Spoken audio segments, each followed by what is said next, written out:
Çok teşekkür ediyoruz. Şefika Gaspalı Kadın İnisiyatifi tarafından düzenlendi bugünkü etkinliğimiz.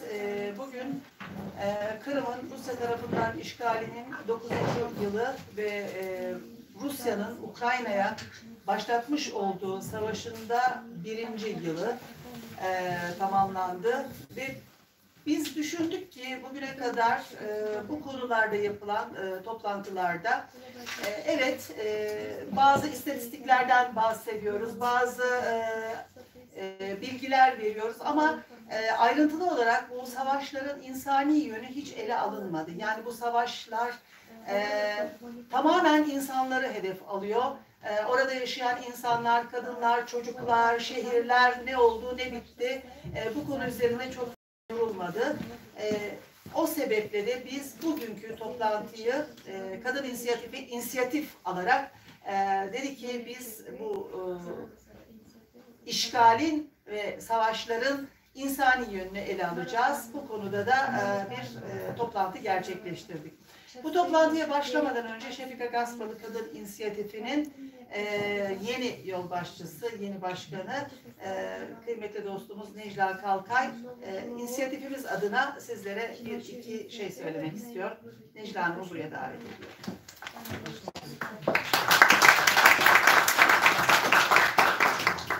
Sayın Büyükelçim ve değerli misafirler, hepinizi saygıyla selamlıyorum. Bu Şubat ayı hepimiz için çok acı verici bir ay olarak geçti. Öncelikle 6 Şubat ayının Şubat'ın 6'sında Kahramanmaraş merkezli depremde çok acı kayıplar yaşadık. Gerçekten çok üzüldük ve bu depremde ölenlere rahmet diliyoruz öncelikle ve hastalara da acil şifalar diliyoruz.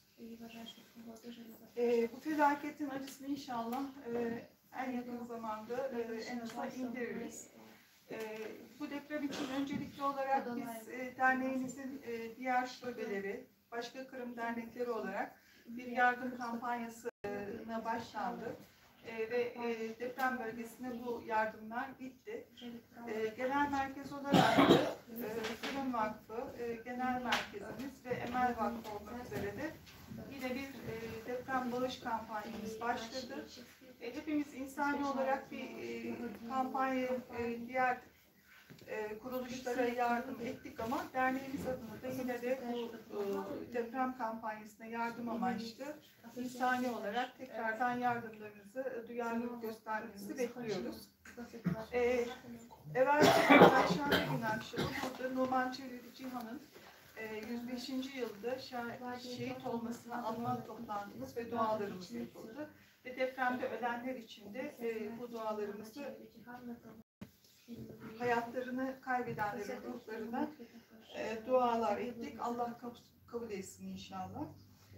Rusya'nın 3 günde almayı planladığı bütün Ukrayna topraklarını kapsayan savaşı dün tam bir yılını doldurdu. Kan, acı ve gözyaşıyla beslenen bir ruh hastasının peşinde şehirleri yaktı, yıktı ve milyonları vatanından etti. Rusya'nın Ukrayna'ya hedef alan işgal hamlesi 9 yıl önce 26 Şubat 2014 tarihinde Kırım Tatarlarının müthiş direnişiyle karşılanmıştı. Maalesef Rusya çeşitli hileleriyle 27 Şubat 2014 tarihinde Kırım Özel Cumhuriyet Parlamentosu'nu silahlı askerleriyle teslim alarak Kırım'daki işgalini de ilan etmiş oldu. 26 Şubat 2014 tarihinde Rusya'nın işgaline karşı Kırım'da başlayan bu direniş ruhu bütün Ukrayna'yı kapsamış durumda. Bu ruh elbette işgali kabul etmeyecek, mutlaka zafere ulaşacaktır.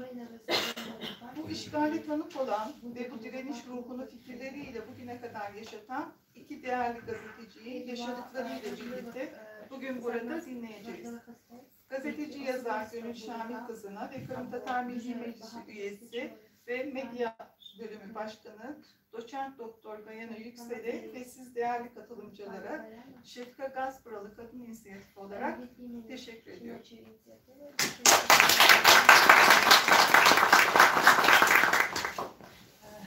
Şimdi biz ilk olarak Gönül Hanım'a söz vereceğiz ama öncesinde onun tanıklıklarıyla, çektikleriyle hazırlamış olduğu bir belgesel var. Bu belgesel TRT'de yayınlanmıştı. Kısa bir belgesel. Gönül Hanım'ın konuşmasının öncesinde sizleri bu belgeseli izlemeye davet ediyoruz ve sonrasında söz Gönül Şamil kısmında.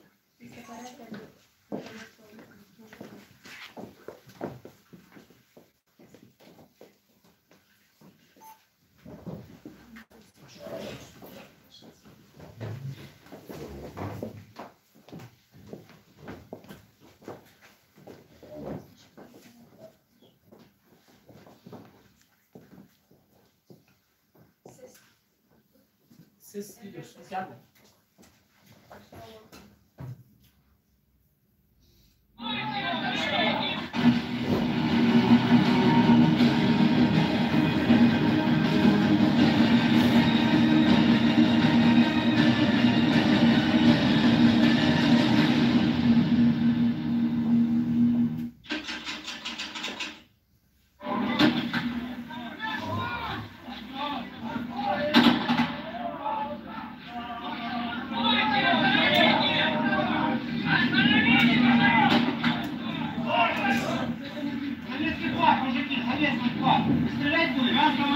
Bugün Akyar'da bulunan Belbek askeri hava üssünde görevli Ukrayna askerleri ortak geçmişle Sovyet ordusunun bayrağıyla çıktı silahlı Rus askerlerinin karşısına. Ukraynalılar yıllarca kardeş dedikleri Rusya'nın bu kadar ileri gideceğine, kendilerine silah doğrultacağına, topraklarını işgal edeceğine inanamıyordu henüz. Dilin, ırkın, ortak geçmişin Kremlin'i dolduracağını sanıyordu bütün dünyada. Oysa Kırım artık işgal altındaydı. Rusya, bütün dünyanın gözü önünde Ukrayna'nın bir parçasını, Kırım Tatarlarının vatanını koparıp almıştı. Kremlin'in Ukrayna üzerinde hükümranlığını sürdürme çabaları, Kiev'deki bağımsızlık meydanında başlayan halk hareketi sonucu hüsranla sonuçlanmış, Rusya yanlısı Yanukovych iktidarı 22 Şubat 2014 günü devrilmişti. Herkes bunun üzerine Moskova'dan gelecek hamleyi endişeyle bekliyordu. Ancak ne Kiev, ne Batı, ne de dünyanın geri kalanı bu hamlenin bir işgal olacağını aklına bile getiremiyordu. Kırım'daysa işgalin ayak sesleri bir süredir duyuluyordu. Kırım'ı Ukrayna'dan ayırıp Rusya'ya bağlamaya istiyorlar. Bunu çok açıktan söylemiyorlar ama bütün davranışları ona gidiyor. Kremlin'in kontrolündeki Kırım parlamentosu, Yarımada'nın bağımsızlığını gündeme taşıyacağını bildiriyor. Kırım yöneticileri Moskova'dan aldıkları talimatları uyguluyor. Sivastopol'de silahlı öz savunma güçleri oluşturuluyor. Ukrayna bayrakları yakılıyor, indiriliyor. Kırım parlamentosunun önündeyiz. Bugün buraya Rusya yanlıları Rusya bayrağını diktiler binanın önüne. Ukraynalılar buna itiraz ettiler, tepki gösterdiler. Tepkiler üzerine bayrak indirildi ama gerilim sürüyor. Yarın bu meydan parlamentonun önünde önce Kırım Tatarları ardından Rusya yanlıları miting düzenlemeyi planlıyor. Ertesi gün herkes Yarımada'nın kaderinin Kırım'da çözüleceğine inanıyordu. Parlamentoda Kırım'ın statüsü görüşülecekti. İşgalin ayak seslerini duyan Kırım Tatarları parlamento önünde toplanarak görüşmelerin iptalini talep ediyordu. Yavrular bizim vedanımızı bölecek olalım. Biz Bunda ne için yığıştık? Ekranımızı bölmesinler. Kırım'ın parlamentası Kırım'ı Rusya'ya koşmayı istedi. Biz ona karşı geldik bunda. Kırım Ukrayna'da oluşu gerek, Kırım'da biz oluşumuz gerek.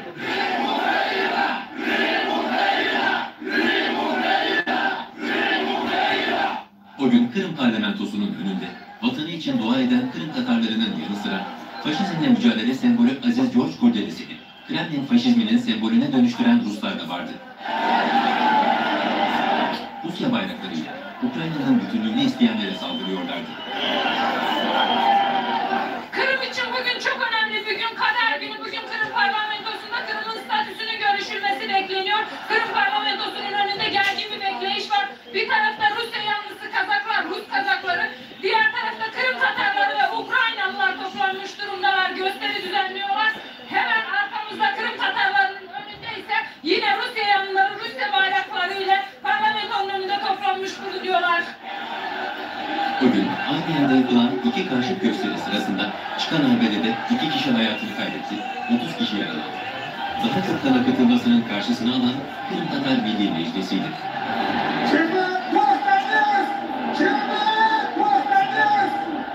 Bugün Kırım'ın statüsü parlamentoda görüşülmedi. Rusya hem Kırım Tatarlarını hem de bütün dünyayı kandırmayı başarmıştır. Kırım statüsünü hiçbir kimse değiştiremez.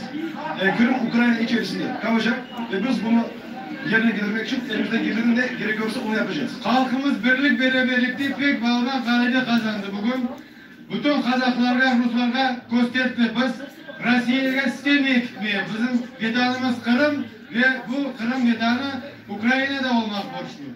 Buradan provokasyon çıkmadı. Buradan Rusya'ya müracaat kabul edilmedi. Buradan provokatörlere yol açılmadı. Ancak provokasyon daha yeni başlıyordu. İşgalciler uyumuyordu. Kırım 27 Şubat sabahına işgalle uyanmıştı. Kırım parlamentosunun binasında şu an Rusya bayrağı dalgalanıyor. Dün gece silahlı kişiler Kırım parlamentosunu ve başbakanlık binasını işgal etti. Ukrayna bayrağını çıkardı. Yerine Rusya bayrağını dikti. İşgal eylemi henüz devam ediyor. Binayı işgal eden kişiler kendilerini Kırım Rus halkının koruma gücü olarak tanımlıyor. Fiili işgalin gerçekleştiği 27 Şubat'ta Kırım parlamentosu Yarımada'nın statüsü için 25 Mayıs'ta referanduma gitme kararı aldı. Parlamentonun önünde bu sefer sadece işgali kutlayan Ruslar vardı. Kırım Tatar Milli Meclisi kendi halkına herhangi bir karar olmadan sokağa çıkmama talimatı verdi. Amaç Tatarları provokasyondan korumaktı. Biz bütün vatandaşlarımıza dedik ki diğerlerinin, komşularının, Rusların, Ukrayna'yla beraber muhabbetleri olsunlar ve şimdiki bunda yapan baskınlarla böyle protestolarının sokaklara çıkma, meydanlara çıkmasınlar.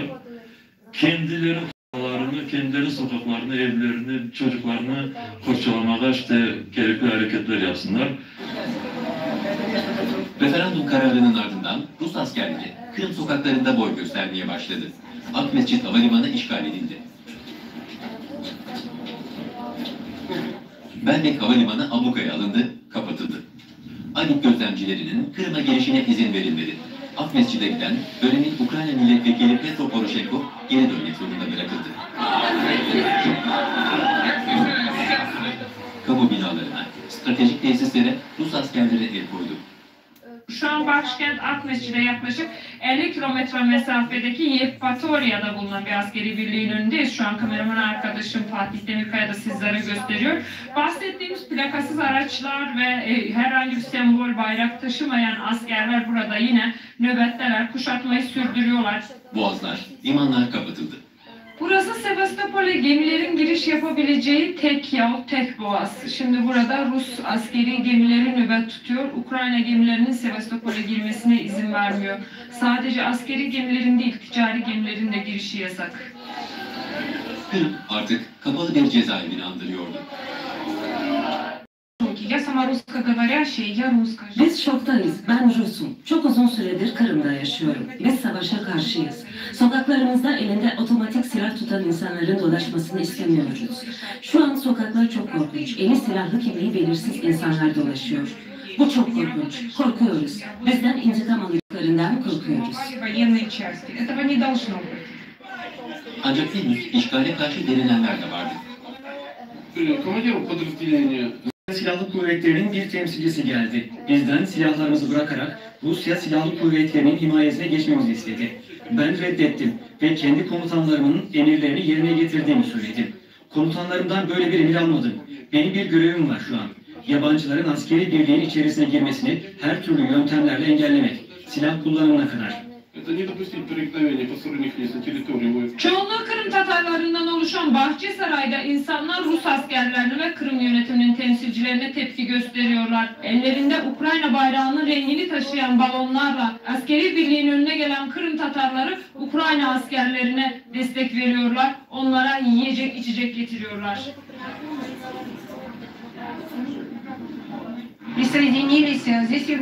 Biz Kırım Tatarlarıyız. Rus ve Ukraynalı kadınlarla birlikte buraya geldik. Kırım'da barış içinde yaşamak istiyoruz. Silahlı Rusların gitmesini istiyoruz. Burası bizim evimiz. Мы хотим, чтобы наши дети гуляли спокойно. Нас защищать ни от кого не нужно. И вообще, как в Путине. Bize diyorlar ki askerler sizi korumak için buradalar. Bizi kimseden korumaya gerek yok. Putin'in bu kadar zayıf bir politikacı olmasına şaşırdık. Kendi istediği sonucu almak için silah altında referandum yaptırmak zayıflıktan başka bir şey değil. Неужели нужны солдаты, чтобы его провести так, как ему нужно? Bütün dünyaya sesleniyorum. Bizi burada yalnız bırakmayın. Ben Rus'um. Biz Rusları da, Ukraynalıları da, Kırım Tatarlarını da yalnız bırakmayın. Özellikle de Kırım Tatarlarını. Çünkü onların başka vatanı yok. Kırım Tatar Milli Meclisi de yardım istiyordu dünyadan, uluslararası kuruluşlardan. Biz Birleşmiş Milletler Teşkilatı'na ricada bulunduk. Burada Birleşmiş Milletler Teşkilatları'nın askerleri endi gelişi gerek. Çünkü yarın bir gün kan topluluğu vakit o askerlerin bunda hiçbir rolü olmaz. Zaman pek çok az kaldı. Bir iki gün içinde bu halkara teşkilatları Rusya'yla beraber, Ukrayna'yla beraber bunu çözüşleri gerek. Zamanımız pek çok az. Referandum tarihini 25 Mayıs'tan 30 Mart'a alan işgal yönetimi acele ediyordu. Kırım Tatarlarının vatanında her yerde Rus hakimiyeti, Rus askeri vardı. O askerlere emri veren Rusya Devlet Başkanı Vladimir Putin ise Kırım'ın işgalini inkar ediyordu. Это были местные силы самообороны. Kırım'ın işgalinde yer alan Rus askerleri ise Putin'i yalanlıyordu. Здравствуйте. У вас есть командир? Нету? А вы откуда? Почему? Секрет? Что за секрет? Нет, вообще украинцы вы? Нет? Российский? Да? Bir süre sonra Putin kendisi de kendisini yalanlayacaktı. Hem de defalarca. За спиной сил самообороны Крыма, конечно, встали наши военнослужащие. Это факт, мы никогда его не скрывали. Наши вооруженные силы, ну, прямо скажем, блокировали вооруженные силы Украины, расквартированные в Крыму. Ancak daha Putin'in işgal itirafları için en az bir ay beklemek gerekecekti. Rusya henüz fiilen gerçekleştirdiği işgale hukuken kılıf uydurmaya çalışıyordu. 6 Mart'ta Kırım parlamentosu bir kez daha olağanüstü toplantı düzenledi ve referandumun daha da erkene alındığı 16 Mart'ta yapılacağı açıklandı. İşgal yönetimi referandumda halka ne sorulacağı konusunda da değişiklik kararı aldı. İlk başta Kırım'a geniş özellik söz konusuyken günler ilerledikçe Kırım'ın bağımsızlığı, 1992 Anayasası'na dönüşü ve Rusya'ya bağlanması gibi konular gündeme gelmeye başladı. Düne kadar bağımsızlık konuşuluyordu daha çok yerel yönetimin taraftarları arasında, yani Kırım'ın bağımsızlığı. Sizce bugün ne oldu da Rusya'ya birleşme kararı aldılar acaba? Bunlar buradakileri sözden bir fikir çıkarırlar ama kendileri bunlara buyurulan planını yerine getirmek için çalışıyorlar. Bunlar böyle bir koklalar burada, başka değil. Kokla gidip onlarla oynadılar. 6-16 Mart tarihleri arasında Yarımada'daki Rus askerlerinin sayısının 30 bine ulaştığı haberleri gelirken, söz konusu askeri birliklerin desteğiyle yerli öz savunma güçleri Ukrayna ordusuna ait askeri birliklerin çoğuna el koydu. Eski hükümette Ukrayna yönetimine nispeten sıcak bakan yetkililerin tamamı Kırım'ı terk ederken, Yarımada'da yönetim tamamen Rusya'nın kontrolüne geçti. Artık işgale dayanan tek güç vardı: Kırım Tatarları. Kırım Tatarlarının lideri Mustafa Abdülcemil Kırımoğlu, bu sözlerle özetliyor halkının durumunu. Bizim başka yolumuz yok. Biz, evet, hiçbir provokasyona katılmadık, çatışmalara katılmadık. Ama anlayın ki ne kadar zor oluyor bize. Ben Kiev'deyim, burada arkadaşlar telefon açıyorlar, bazıları ağlıyorlar. Ne zamana kadar biz burada? Evimizde oturacağız da bizim topraklarımızda bunlar istediklerini yapacaklar. Biz erkek olsak bir şeyler yapmamız lazım diyorlar. Kendi halkına boykot çağrısı yapan Kırımoğlu, sözde referandumun yasa dışı olduğunu savunuyordu. Bu birinciden Ukrayna kanunlarına aykırı. Böyle gibi toprağın Ukrayna devletinin bütünlüğü konusunda bir parçası nereye başka bir ülkeye eklenmeye karşı ayrılmak konusunda yerel referandumlar geçirilmez. Böyle kanun yok. Kırımoğlu, uluslararası toplumun kararlı olmasını istiyordu. Elbette biz isterdik Amerika olsun, Avrupa Birliği olsun, NATO olsun, diğer böyle güçlü ülkeler daha aktif, daha kararlı bir tedbirler olsun. Burada şimdi barışı sağlamak, işgalcileri geri adım yapılması için mecbur etmek çok pahalı olacak. Dünya, Kırım Tatarlarının sesini yalnız fiili işgal bittikten sonra duydu. 8 Mart'ta Amerikan Başkanı Barack Obama, Rusya'yı Kırım'daki askerlerini geri çekmeye çağırdı. Obama, 12 Mart'ta ise Ukrayna Başbakanı Arseniy Yatsenyuk'u kabul ederek Kırım'daki referandumu tanımayacaklarını, Rusya'nın Kırım'daki pozisyonunu değiştirmemesi durumunda ağır fatura ödeyeceğini söyledi. Ancak Obama'nın bu açıklamaları yaptığı saatlerde Rus ordusu Kırım'da işgali tamamlamış, Ukrayna'nın doğu sınırına asker topluyordu. 16 Mart'ta Kırım'da ilhak referandumu gerçekleşti. Referandumda Kırımlılara 2 soru soruldu. Kırım'ın Rusya Federasyonu'na bağlanmasını onaylıyor musunuz? 1992 Kırım Anayasası'nın yeniden yürürlüğe girmesini ve Kırım'ın Ukrayna'nın parçası olma statüsünü destekliyor musunuz? Kırım Tatarlarının boykot ettiği referanduma Kırımlıların %83'ünün katıldığı, onların %96,77'sinin ise 2 sorusu da aynı anlama gelen referandumda Yarımada'nın Rusya'ya bağlanmasına oy verdiği iddia edildi. Dünyanın hiçbir medeni ülkesinin tanımadığı Kırım Tatarlarının lideri Mustafa Cemil Kırımoğlu'nun sirk diye nitelendirdiği sözde referandumun sonuçlarını Rusya, Yarımada'yı kendisine bağlamak için yasal gerekçe olarak kullandı. Kırım'ın işgal senaryosu 18 Mart'ta Kremlin'deki imza töreniyle son buldu.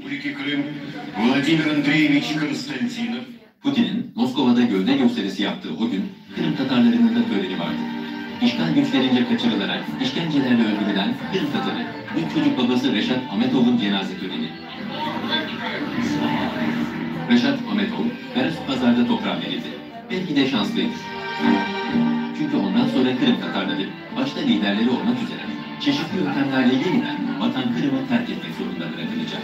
Ben bu yerde yaşamadım, yaşlılığıma doyamadım ve tanıma hasret oldum ey güzel gülüm. Ben bu yerde yaşamadım, yaşlılığıma doyamadım. Millet vatan Kırım! Millet vatan Kırım!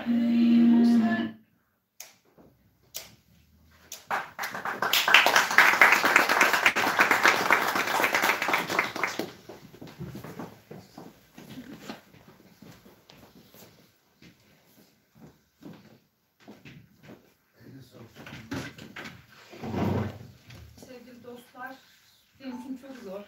Gerçekten üzülüyorum. Tekrar döndüm. O günlerde de çok zordu. Her sene tekrardan izlediğimde yine tekrar çok zorlanıyorum. Çünkü benim için o günlerde Kırım'ın işgaline dair aklımda kalan tek kelime her zaman çaresizliktir. Yani o güne ilişkin tek hissettiğim duygu ve 9 sene içerisinde de aslında şöyle söylemek mümkünse belki 8,5 sene demem daha doğru olur. Hissettiğim duygu hep çaresizlikti. Çünkü ben o insanların o duyguları yaşadığına bir tanıklık etmiştim. O yalnızlığa, o çaresizliğe, o bütün dünyanın gözü önünde gerçekleşen vahşilik karşısında hiçbir şey yapamama duygusunun verdiği o utanca tanıklık etmiştim ve hala daha onu hatırlamak benim için çok zor.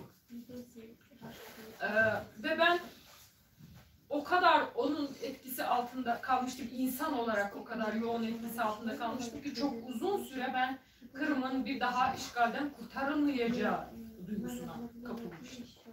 Ve hatta 2017 senesinde Kırım'ın işgaliyle ilgili kitabı yazdığım zaman da çok olumsuz notlarla o kitabı tamamlamıştım. Yakın ve orta perspektifte Kırım'ın geri dönmesinin zor olacağı tahmininde bulunmuştum. Ben bugün o duyguda değilim.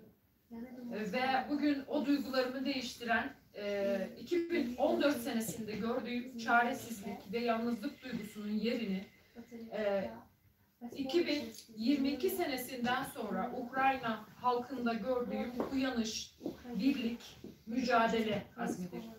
Ben Ukraynalıların özgür halk olduğuna, demokratik halk olduğuna hiçbir zaman şüphe etmedim. Ancak 2014 senesinde burada bulunan Ukraynalılardan da çok özür dileyerek söylemek istiyorum. 2014 senesinde Ukraynalılarla ilgili, yani Ukraynalıların özgürlük duygusuna şüphem yoktu ancak mücadele azmiyle ilgili şüphem vardı.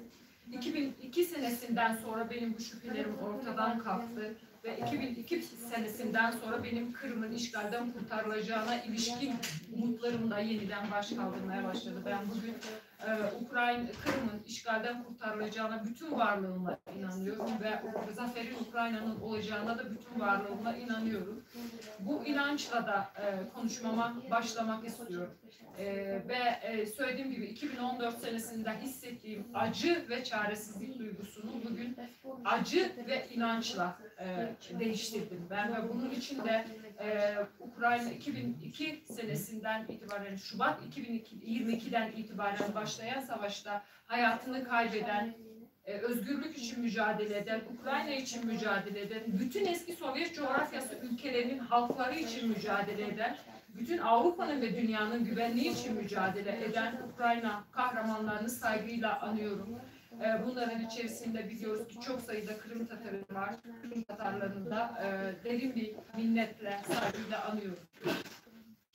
2014 senesinde işgal gerçekleştiği, evet Rusya 2014 senesinde işgali çok kolaylıkla gerçekleştirdi. Çünkü zaten yıllarca süre gelen de facto bir işgal söz konusuydu. Kırım'da aslında Ukrayna idaresi değil, Rusya idaresi vardı de facto. Kırım sadece de jure Ukrayna'ya bağlı bir topraktı. O statüye getirmişti gerek askeri olarak, gerek siyasi olarak, gerek propaganda açısından Rusya orada gereken bütün zemini hazırlamıştı. Ve o yüzden 2014 senesinde işgali gerçekleştirmesi onun için kolay olmadı. Ancak hesaba katmadıkları bir konu vardı, işgali kabul ettirmek. Çünkü Rusya 2008 senesinde bir işgal denemesi daha yapmıştı Gürcistan'da. Abkhazya ve Güney Ossetya'yı işgal etmişti ve bu işgali aslında resmi olarak kabul ettirmese dahi mental olarak bütün dünyaya kabul ettirebilmişti. Yani bütün dünya Gürcistan topraklarının işgalini mental olarak kabul etmişti. Ve hiç kimse bunu sorgulamıyor. 2014 senesinde de Kırım'ın işgalini mental olarak kabul ettirebileceğini düşünüyordu Rusya. Çünkü yeteri kadar zemini vardı, daha önce gerçekleştirmiş olduğu provaları vardı. Ukrayna çok zayıf bir durumdaydı, zayıf bir noktadaydı. Yanukovych iktidarı döneminde içi boşaltılmış bir Ukrayna ordusu vardı. Hatırlatırım 20.000'den fazla Ukrayna askerinin yaklaşık olarak 5-6 bin kişinin Ukrayna yeminine sadık kaldığını biliyorduk biz. İçi boşaltılmış dediğim gibi yolsuzlukla içi boşaltılmış bir Ukrayna ordusu vardı. Ne yapacağını şaşırmış, böyle bir saldırıya hazır olmayan bir Ukrayna halkı, Ukrayna toplumu vardı. Dolayısıyla Rusya için Kırım'ın işgalini sadece fakt olarak, siyasi bir olay olarak değil, hem de mental olarak kabul ettirebileceği uygun bir ortam vardı dışarıdan bakıldığında. Rusya'nın bu hesabını o zaman doğru çıkartmayan tek faktör vardı. Hesaba katmamış bu faktörü Kırım Tatarları ve Kırım Tatar Milli Harekatı, Kırım Tatar Milli Meclisi. Yani eğer o gün 26 Şubat'ta Kırım'da gerçekleşen direniş olmasaydı Kırım'ın işgali dünya tarafından mental olarak çok kolaylıkla kabul edilecek. Ve Kırım, Osetya'nın, Abhazya'nın kaderini yaşayan, unutulan, yok olan, kimsenin umursamadığı bir toprak haline gelecekti. Nitekim işgalden sonraki yıllar içerisinde uluslararası arabulucuların çaba gösterdiği de bu. Hepiniz takip etmişsinizdir. 2016 senesine kadar yürütülen süreçte Almanya ve Fransa'nın başını çektiği arabulucuların gerçekleştirdiği süreçte aslında de facto Kırım konusu gündemden çıkartılmıştı. Hepinize belli olan Minsk 1 ve Minsk 2 protokollerinde Kırım'ın adı bile geçmiyor. Bu protokollerde sadece Donbas'ta Ukrayna'dan ne koparılacağının hesabı yapılıyordu. Ukrayna'yı Donbas'ta belli tavizler karşısında Rusya'ya biata zorlama amacı gütülüyordu. Yani kabul edilen iki Minsk protokolünde tek amacı buydu. Yani orada de facto dondurulmuş bir savaş ortamı oluşturulsun. Ukrayna, Donbas'ta, Donetsk'te ve Luhansk'ta kabul edilen işgali, yani %25'lik kısmının işgalini kabul etsin.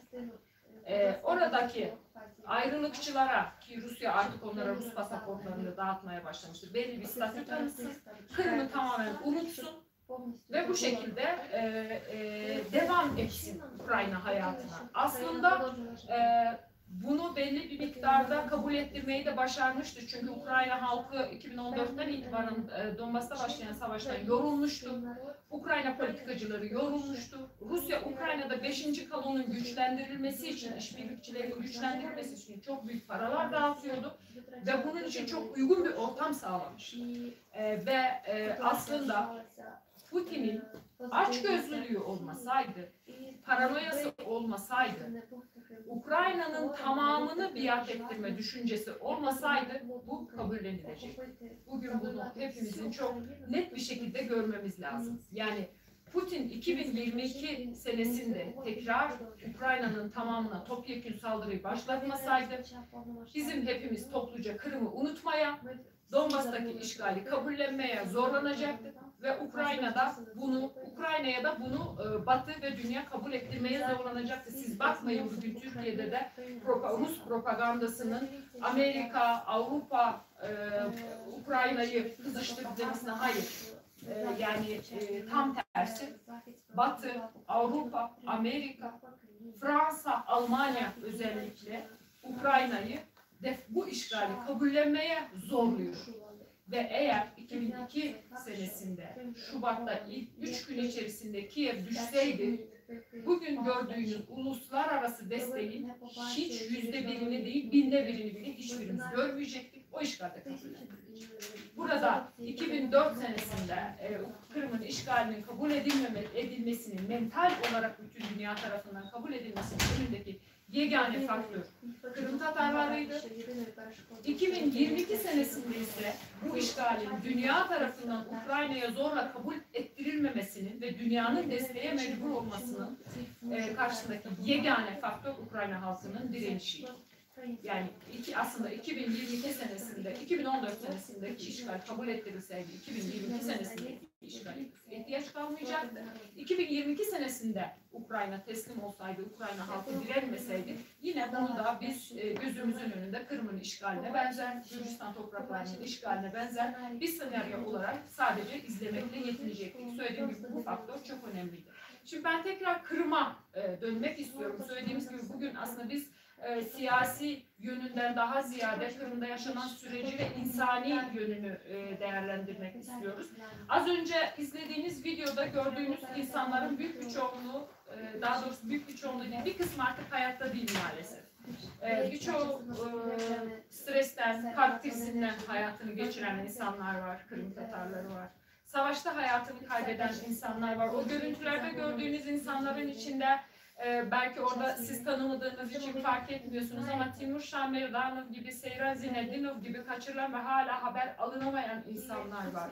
Onların aileleri var o görüntülerin içerisinde. Yani o görüntülerin her biri, o görüntüde gördüğünüz insanların her biri bir facia izini taşıyor aslında. Kırım'da bir trajedi izi taşıyor o insanların. Buna rağmen biz aslında 9 senedir Kırım'dan ve oradaki gelişmelerden enformasyon akışı açısından kopuk olsak da elde ettiğimiz bir kanaat var. Şunu söyleyebilirim çok açık yüreklilikle, ben özellikle son bir ay içerisinde de çok fazla Kırımlılarla orada yaşam nasıl, insanlar nasıl yaşıyor? Biz buradan sadece istatistikleri görüyoruz. Şu kadar insan öldü, şu kadar insan kaçırıldı, şu kadar insan cezaevinde ve bunu da zaman zaman dile getiriyoruz. Ancak orada kalan insanlar nasıl yaşıyor? Bunu çok merak ettiğimiz konuların başında geliyor. Çünkü bu insanlar 9 yıldır orada rehin durumundalar. Onunla ilgili ben çok sayıda, belki bir 50-60 kişiyle yaklaşık olarak görüşmeler yaptım Kırım'da yaşayan insanlarla, Kırımlılarla. Siz orada ne yapıyorsunuz, nasıl yaşıyorsunuz, hayatınız nasıl diye. Ve çok ilginç de doneler, benim için de ilginç olan doneler de elde etmiş oldum. Onların bir kısmını sizlerle paylaşmak istiyorum. Aslında bunları yazı olarak da yazacağım ancak burada da ilk olarak sizlerle de paylaşmak istiyorum. Şunu ifade etmemiz gerekiyor. Yani bizim düşündüğümüzün tersine şunu söyleyeyim.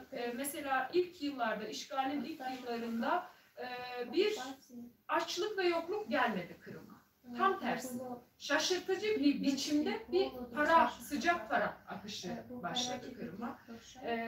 Korkunç bir şekilde para akmaya ve bir inşaat patlaması yaşanmaya başladı. Yani Kırım'ın işgal edildiği süreye kadar orada insanlara mesela gidip arsa almak istediği yerler vardı insanların ve oradaki bilenler durumu oraya 50 sene sonra medeniyet gelir, senin oradan arsa almana gerek yok diyorlardı. O 50 sene sonra medeniyet gelir denen bölgelere bile Petersburglu inşaat firmaları, yani Putin'in kendi oligarklarının kurdukları inşaat firmaları gelip inşaatlar yapmaya başladı. Bu bir taraftan bir göz boyamaydı. Yani ki Türkiye'de de Rusçular, Rusya yanlıları bunu çok sık sık kullanıyorlar. Yani Putin'in oraya bir refah getirdiği görüntüsü şeklen sunuluyordu. Fakat öte yandan bu bir yolsuzluk operasyonuydu aslında. Bir kara para aklama operasyonuydu. Yani Putin'in çevresindeki oligarklar arasında Kırım'ın tamamı bölüştürüldü. Kırım'ın bütün stratejik tesisleri, Kırım'ın çevresindeki Rotenberg gibi, Kavalçuk gibi insanlara verildi, dağıtıldı onların arasında ve onlar kendi ve Petersburg Putin'in para kasasına dahil olan inşaat şirketleri Kırım'a gelerek yüksek katlı binalar yapmaya başladılar. İnanılmaz bir şekilde yollar yapmaya başladılar. Ve onların büyük bir kısmı satıldı. Yani bu insanlar artık mesela ben şu soruyu da çok net sordum. Mesela Kırım'daki insanlar bu evleri almaya korkmuyorlar mı? Yapmaya korkmuyorlar mı? Yani çünkü sonuçta burası işgal altında olan bir yer, yaptırım altında olan bir yer ve geçici bir durum endişesi yok mu? Ve aldığım cevap mesela oradaki hatta bazı Ruslarla da konuştuğum zaman aldığım cevap onlar para kazanmak için gelmişlerdi o şirketler ve paralarını artık fazlasıyla kazandılar. Yani yarın işgal bittiğinde de kaçıp gidecekler, paraları ceplerinde. Yani onlar çok geri kalan kısmını çok umursamıyorlar. Yani böyle bir var. Fakat bunu dediğim gibi Rus propagandası dışarıya karşı biz buraya refah getirdik, evler yapıyoruz, yollar yapıyoruz. Bakın insanlara para dağıtıyoruz. Hatta ilk yıllarda Kırım'da emekli maaşlar inanılmaz bir biçimde astronomik rakamlarla ifade edilecek biçimde bazen artırılmaya başladı. Ancak zaman sonra süre içerisinde normalde zamanla zam yapılması gerekirken kesintiler yapılarak bugün aslında Ukrayna'daki emekli maaşlarının bile alt düzeyine gelmiş durumda. Yani ilk yıllarda bu göz boyamaya başladılar ancak 9 sene sonrasında bu aşağıya inmeye başladı. Karşılaştığım çok ilginç detaylardan bir tanesi de şuydu. Mesela bazı Kırım Tatarı arkadaşlarımız da bana şunu ifade ettiler. Bu röportajlarda mesela dediler ki çok enteresan biçimde işte bu para akışının gelmesiyle birlikte zorlandığımız eskiden mesela para kazanmaya zorlanırken bir kısım insanlar para kazanmaya başladı. Peki bu nasıl oldu diye soruyorum. Mesela nasıl para kazanmaya başladı insanlar? Normal orta statistik insanlardan bahsediyorum. Yani üst düzeyden falan. Şunu ifade ediyor insanlar. Kırım'da iş gücünün büyük çoğunluğunu ve vicdanlı iş gücünün büyük çoğunluğunu Kırım Tatarları oluşturuyor. Ve Kırım Tatarları hep hizmet sektörlerinde çalışıyor. Ve bu insanlar orada yaşadıkları için bir şekilde yaşamaya mahkumlar. Dolayısıyla çalışmaya da mahkum. Ve bu insanlar orada çalışıyorlar ve oraya gelen Ruslar da, hatta Karabüksel'deki o yolsuzluk içerisinde yüzen Ruslar da işlerini ortaya tek düzgün bir şekilde çıkarabilecek insanların Tatarlar olduğunu farkındalar. Yani çünkü bir Rus'a işi verdikleri zaman o Rus'un o işi yapmayacağını, kandıracağını biliyorlar. Ama bir Tatar'ın her şeye rağmen dürüstçe o işini yapabileceğini de biliyorlar. Dolayısıyla böyle küçük küçük iş imkanları oluşmaya başladı bu inşaat patlaması nedeniyle, açıklama yapmamız. Ancak şu da çok konuştuğum insanların hepsi çok net şekilde ifade ediyorlar. Kırım'da çok somut bir şekilde Kırım Tatarlarının yönetici görevlerine gelmesine ilişkin bir yasak var. Yazılı olmayan bir yasak tabii ki bu. Yani bir Kırım Tatarı 10 parmağını mumda yapsa hiçbir yönetici görevine gelemez. Yani karar verici olamaz. Yani bu öğretmen olsun, bu herhangi bir iş adamı olsun veya diğer sektörlerde çalışan herhangi birisi olsun. Yani bir Kırım Tatarının bir yönetici görevde olmasına ilişkin de facto bir yasak var. En önemli şikayetler, daha doğrusu en önemli konulardan bir tanesi de bu. Yani mesleği olanlara ihtiyaç duyuyorlar. Yani adamın elinde mesleği var. Mesela örnek vermek gerekirse Kırım Energo'da çalışan mühendislerin çoğu Kırım Tatarı, kalifiye insanlar. Onlar gitse Kırım Energo çökecek, çalışmayacak. Dolayısıyla bu insanı orada görevde tutmaya mecbur. Ancak ona yönetici görevi vermek asla mümkün değil, yasak. Yani bunu orada yaşayanlar hepsini bir şekilde ifade ediyorlar. Ben eğitimle özellikle ilgili çok sorular sordum orada insanlara. Çünkü Rusya'nın en büyük asimilasyon hareketlerinin başında geliyor eğitim çünkü. Şimdi işgalden önce Kırım'da Kırım Tatarlarının zoruyla açılan 16 Kırım Tatar okulu vardı. Bu okullar yok artık. Yani onlar faaliyet göstermiyor. Rusların kendi istatistikleri, ben daha 2017'de kitabı yazarken bile Rusların kendi istatistiklerine bakmıştım. Ukraynaca eğitim hiç yok. Yani Kırım Tatarları kendi toplu yaşadıkları yerlerde en azından zorluyorlar. Mesela ayda 2 defa, bazı okullarda ayda 2 defa sadece, ayda 2 defa 1 saatten bahsediyoruz. Ayda 2 defa Kırım Tatarcası ve ayda 2 defa Kırım Tatar edebiyatı zorla okutabiliyorlar 2 saat, 4 saat yani toplam. Bu da eğitim demek mümkün. Ama Ukraynalıların böyle bir şansı var. Yani Kırım'da Ukrayince konuşmak yasak. Yani eğitim görmek yasak, okumak yasak. Yani Kırım'da Ukrayince'ye ilişkin her şey yasak. Bu açıdan Kırım Tatarlarının durumu oradaki Ukrayinlere göre bir nebze daha iyi. Çünkü Kırım Tatarlar orada kompakt bir şekilde yaşıyorlar ve kompakt yaşadıkları bölgelerde baskıyla bir şeyleri koparabiliyorlar. Yani koparmak demek mümkünse tabii, buna da bahsettiğim gibi 4 saat eğitimden bahsediyoruz. Mesela bir arkadaşımızın anlattığı bir olay vardı. Mesela bazı okullarda Kırım Tatarca eğitim olmasa da ebeveynlerin zoruyla, özellikle Kırım Tatarların yoğun olduğu okullarda etütler varmış 1 saat sonra. Bu okulların yöneticileri mesela ebeveynlerin üzerinde baskı yapıyorlar. Siz bu okullar etütlerden imtina edin, vazgeçin diye. Yani bize Kırım Tatarca etüt gerek değil diye zorla onlardan dilekçeler alıyorlar ve bunu da sonra gerekçe göstererek, bak zaten Kırım Tatarları kendileri istemiyor, o yüzden biz bunu kapatmak zorundayız diye kullanıyorlar. Böyle durumlar çok sayıda yaşanıyor, bunları biliyoruz. Bunun dışında okullarda hatta okutsanız bile, yani Kırım Tatarcasıyla tamamen eğitimi verseniz bile Rusya'da 9. sınıftan sonra bütün sınavların Rusça olma zorunluluğu var. Ve Kırım Tatarca eğitim alan hiçbir Kırım Tatarının Rusya'da bir üniversite okuma şansı yok. Çünkü Rusça sınavdan geçmek zorunda. Bütün bilimler konusunda. Dolayısıyla hatta Kırım'ın kendi mahallesinin içinde zorla bir Kırım Tatar okulu açıp Kırım Tatarca eğitim verse dahi üniversite kazanma şansı yok o çocuğun. Diyor ki kendi kendine konuş, öğren. Onu bile demiyor da yani varsayalım diyor. Yani öyle bir şans yok çünkü sınavlar işgal altında Rusça ve o çocuğun mutlaka Rusça eğitim alma zorunluluğunu de facto oluşturuyor Rusya yönetimi. Onun dışında çok fazla özellikle son zamanlarda 2002'de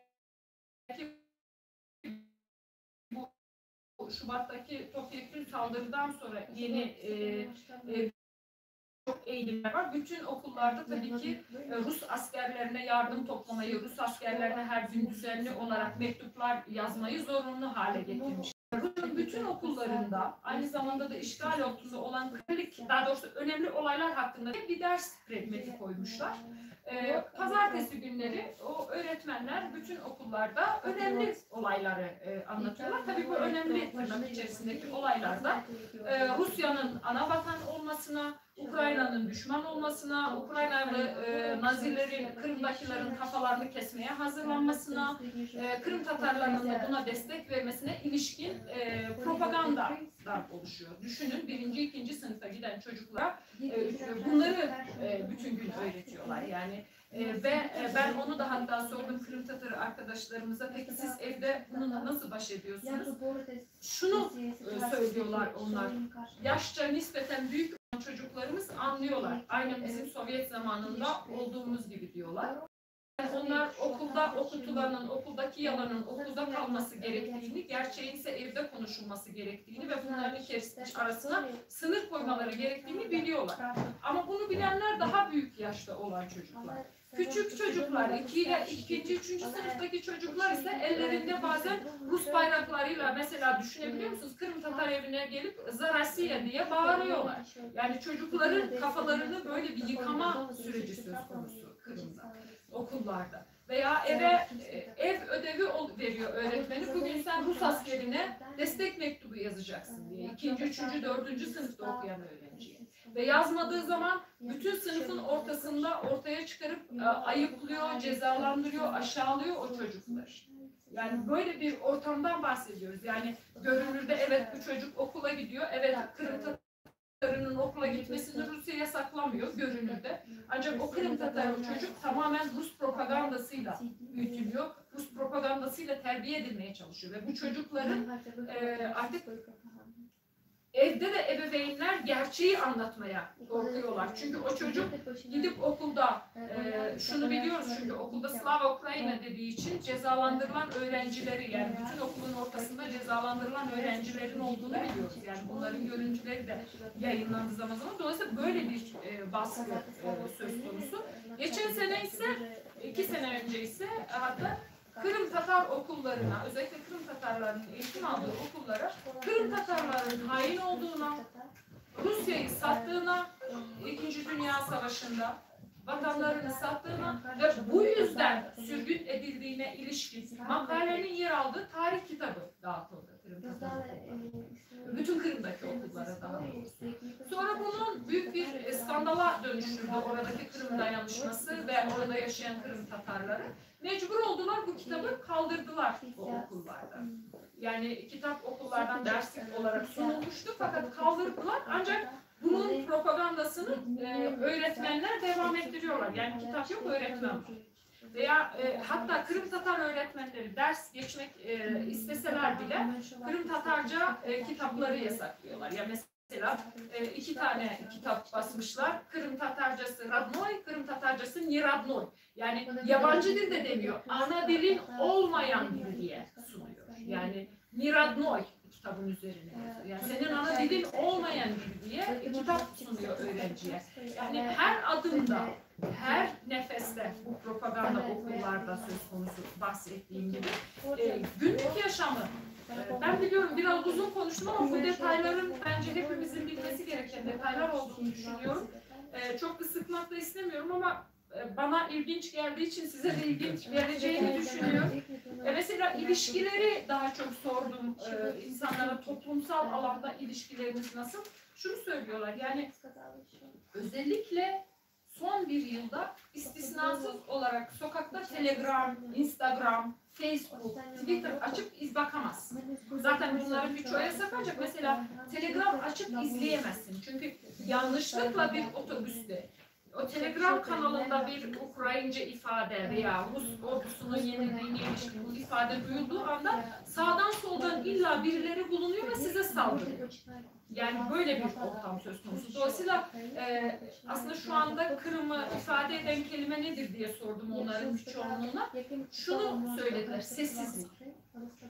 Herkes sessizlik. Herkes mümkün olduğunca konuşmayın, mümkün olduğunca görünmez olayım. Benim mevcutluğumdan haberdar olmasınlar. Benim bir şey düşündüğümü düşünmesinler. Yani düşünce yasak çünkü. İfade yasak çünkü. Yani onu ifade ettiğin zaman cezalandırılıyorsun. Yani bu çünkü çok sayıda, şimdi biz biliyoruz ki Kırım'ın işgalinden sonra 100.000'den fazla Ukrayniler ve Kırım Tatarları Kırım'ı terk etmek zorunda kaldılar. Karşılığında bazı rakamlara göre 800.000, bazı rakamlara göre 2 milyon Rus getirilerek Kırım'a yerleştirildi. Bunların içerisinde Sibirya'da Rusya'nın ortamı uygun olmayan topraklarında yaşayan emekliler de var. Bunların içerisinde Dağıstan'da açlıktan ölen ve gel sana Kırım'da arsa vereceğim diye o şekilde getirilen çok sayıda insanlar da var. Ama aynı zamanda da sayısı 500.000'i bulan kolluk kuvvetleri elemanlar.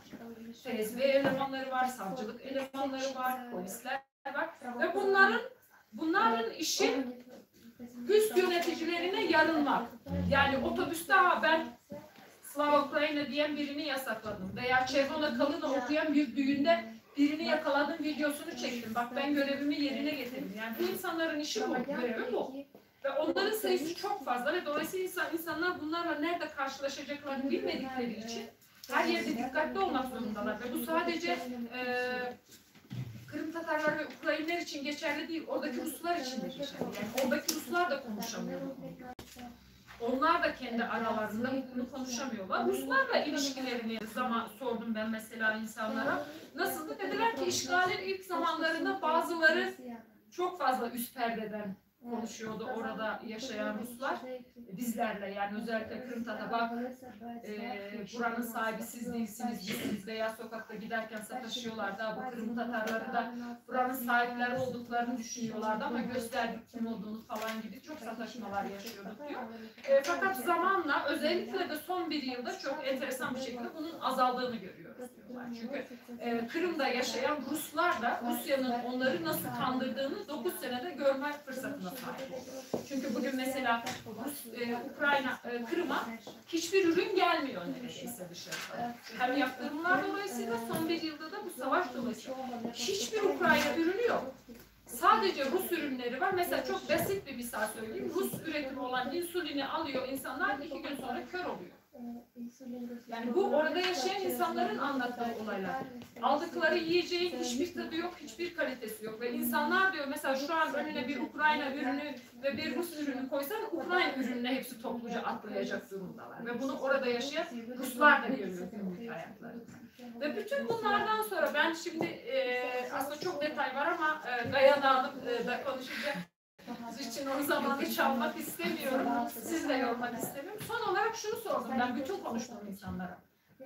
Orada bir şekilde yaşıyorsunuz, hayatlarınıza devam ediyorsunuz. Hatta bazılarınız diyorsunuz ki para da kazanıyoruz, yaşıyoruz.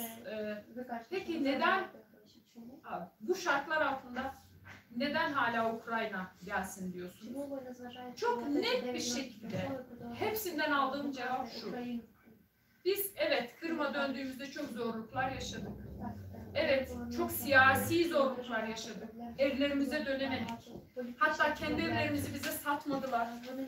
Kazmalarda, toprak damlarda yaşadık. Ancak biz özgürdük. Biz konuşabiliyorduk. Hepsinin ifade ettiği şey şu. Biz Ukrayna zamanında konuşabiliyorduk. Biz Ukrayna zamanında talep edebiliyorduk. Ve bizi hiç kimse talep ettiğimiz için kaçırmıyordu, öldürmüyordu, hapse atmıyordu.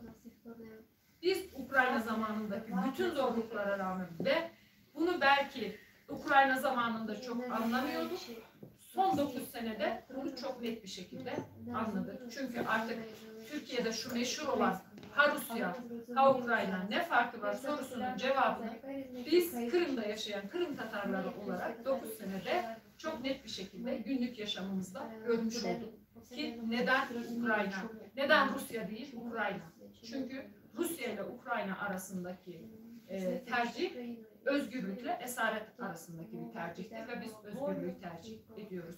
Kırım Tatarlarının ve bütün Kırımlıların ve bütün işgal altında olan Ukrayna topraklarında yaşayan Ukraynalıların özgür olması dileklerimle ben konuşmamı tamamlıyorum. Çok teşekkür ediyorum.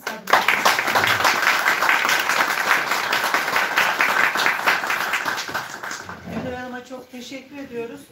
Gülnur Hanım'ın görüşleri, düşünceleri ve analizleri bizim için gerçekten çok kıymetli. Çünkü Kırım işgal edilmeden önce bir öngörüyle açıkçası Kırım'a kendi inisiyatifiyle gitmiş. Kırım işgal edildiği sırada oradaki tek Türk gazeteciydi. Bu anlamda çok önemli.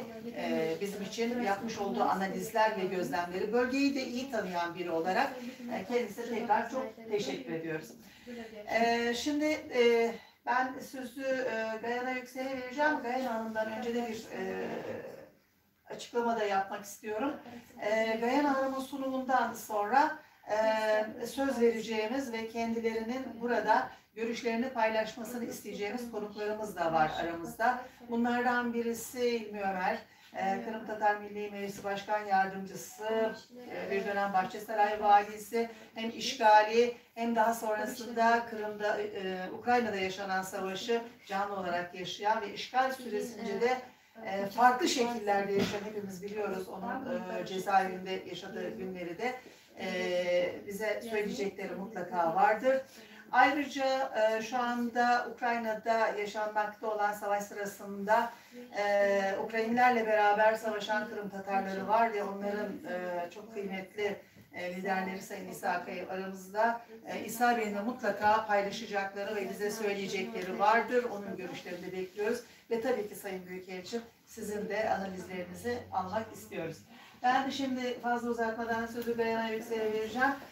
Gayana Hanım'ın söyleyecekleri de bizim için gerçekten çok önemli. Çünkü işgal sırasında Kırım'da yaşayan, hayatını orada sürdüren bir akademisyendi.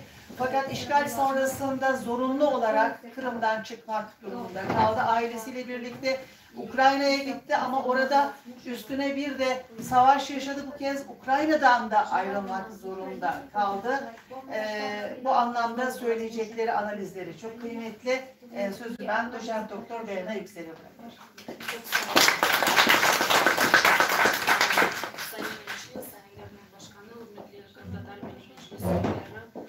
Sevgili hanımlar ve beyefendiler,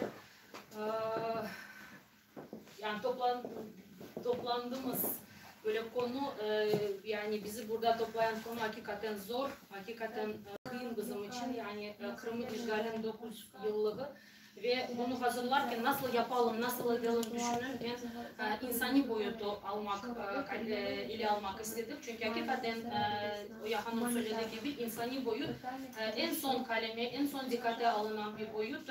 Önce süreç, kronoloji, istatistik, çeşitli veriler, yani böyle gerekli bilgiler ortaya koyuluyor da insani boyut en son.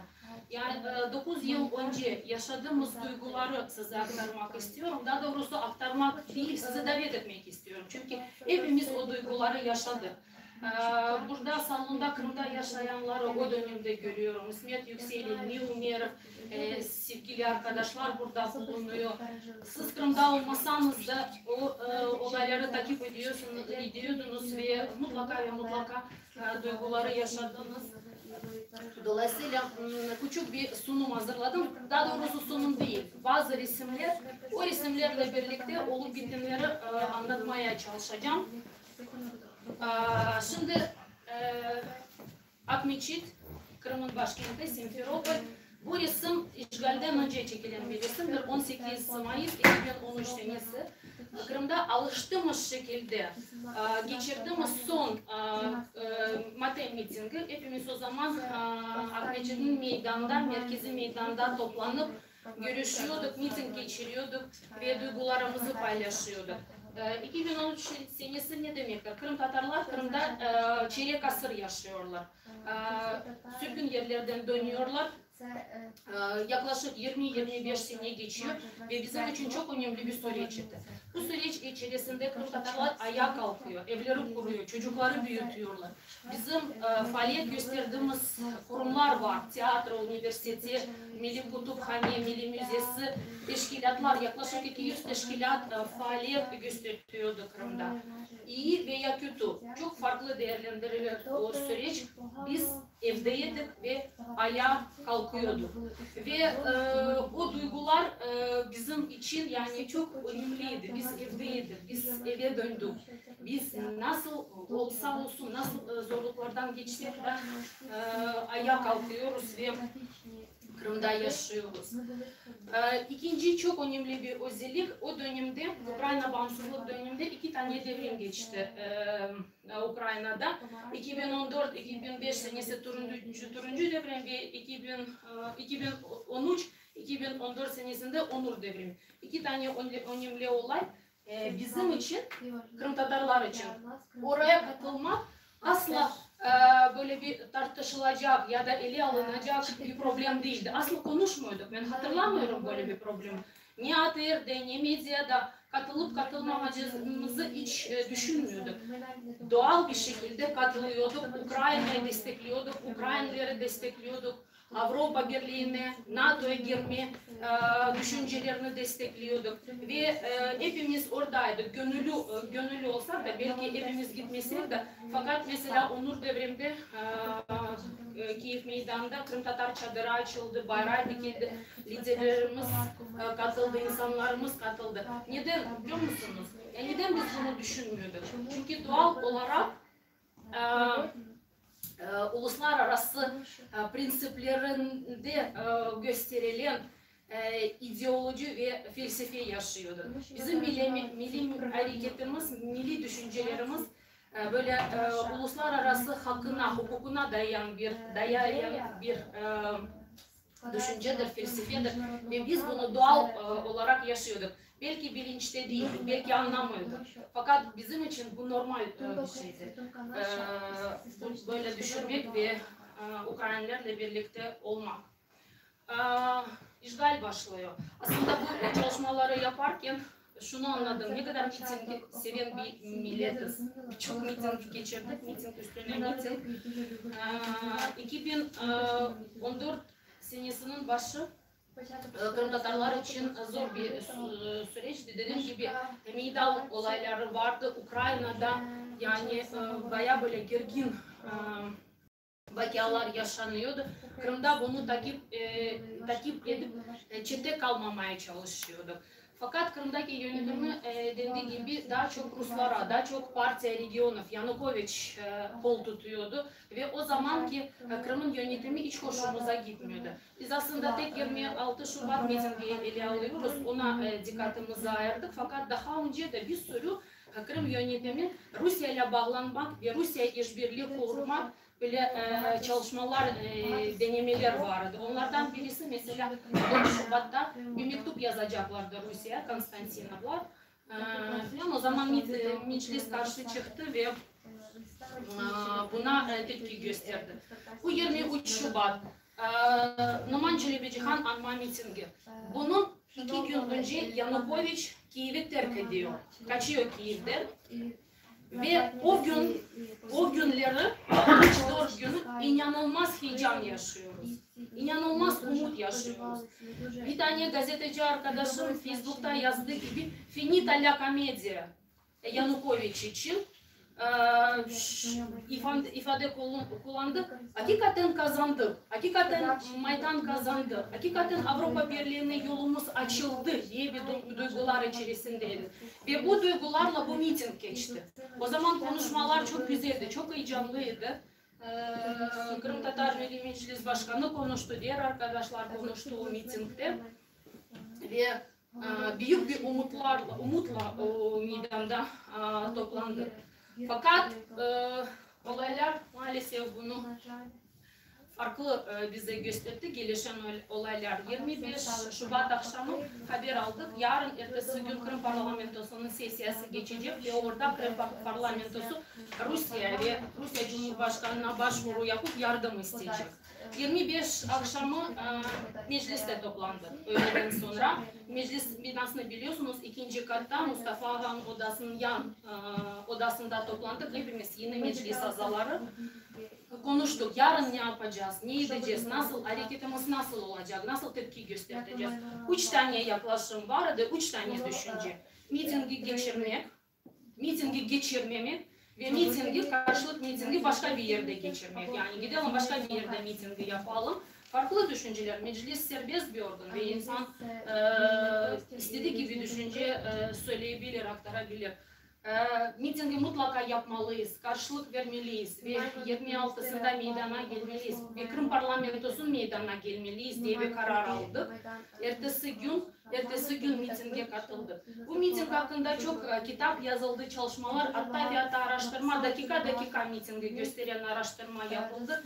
Ben bunu fazla anlatmak istemiyorum fakat şunu da söylemem gerekiyor. Yani 26 Şubat Ukrayna'da Kırım'ın işgaline direniş günü olarak kabul edildi. Çünkü hakikaten işgal zamanında en büyük bir mitingi. İşgal süreci. Aslında bütün olaylar yaklaşık bir ay içinde geçti. Burada 20 Şubat başı ve referanduma kadar 16 Mart'ta Kırım'da dünya tarafından kabul olmayan sözde referandum geçiyor. Ve bu süreç içerisinde biz Kırım işgalini yaşıyoruz. Hakikaten çok zor, tedirgin, stresli, şokla, böyle bir farklı duygularla dolu olan günlerdi bizim için. Şu resme dikkatinizi çekmek istiyorum. 26 akşam mitingden sonra biz dağıldık artık. Biz dağıldık. Facebook'ta çeşitli yazılmalar. Hakikaten böyle sevinç. Biz Ukrayna'ya kazandık, Ukrayna'ya savunduk. Ondan sonra adamlardan birisi yanında geçip diyor ki bu yukarı şurasının parlamentonun yanında paletler koyuluyor. Neden acaba? Neden bunu yapıyorlar? Bilmiyorduk. Birkaç saat sonra saat 4 sabahleyin parlamenton binası ve Bakanlar Kurulu binası 45. askeri birimi tarafından işgal edilecek. Rusya'nın özel timi oraya girip Rusya bayrağını dikiyor. Kırım'ın işgali dediğim gibi 3 haftalık yani eğer böyle kronoloji bakacak olsak 3-4 haftalık bir süreçti ve bizim için meclis o zaman her gün toplanıyordu. Ben saydım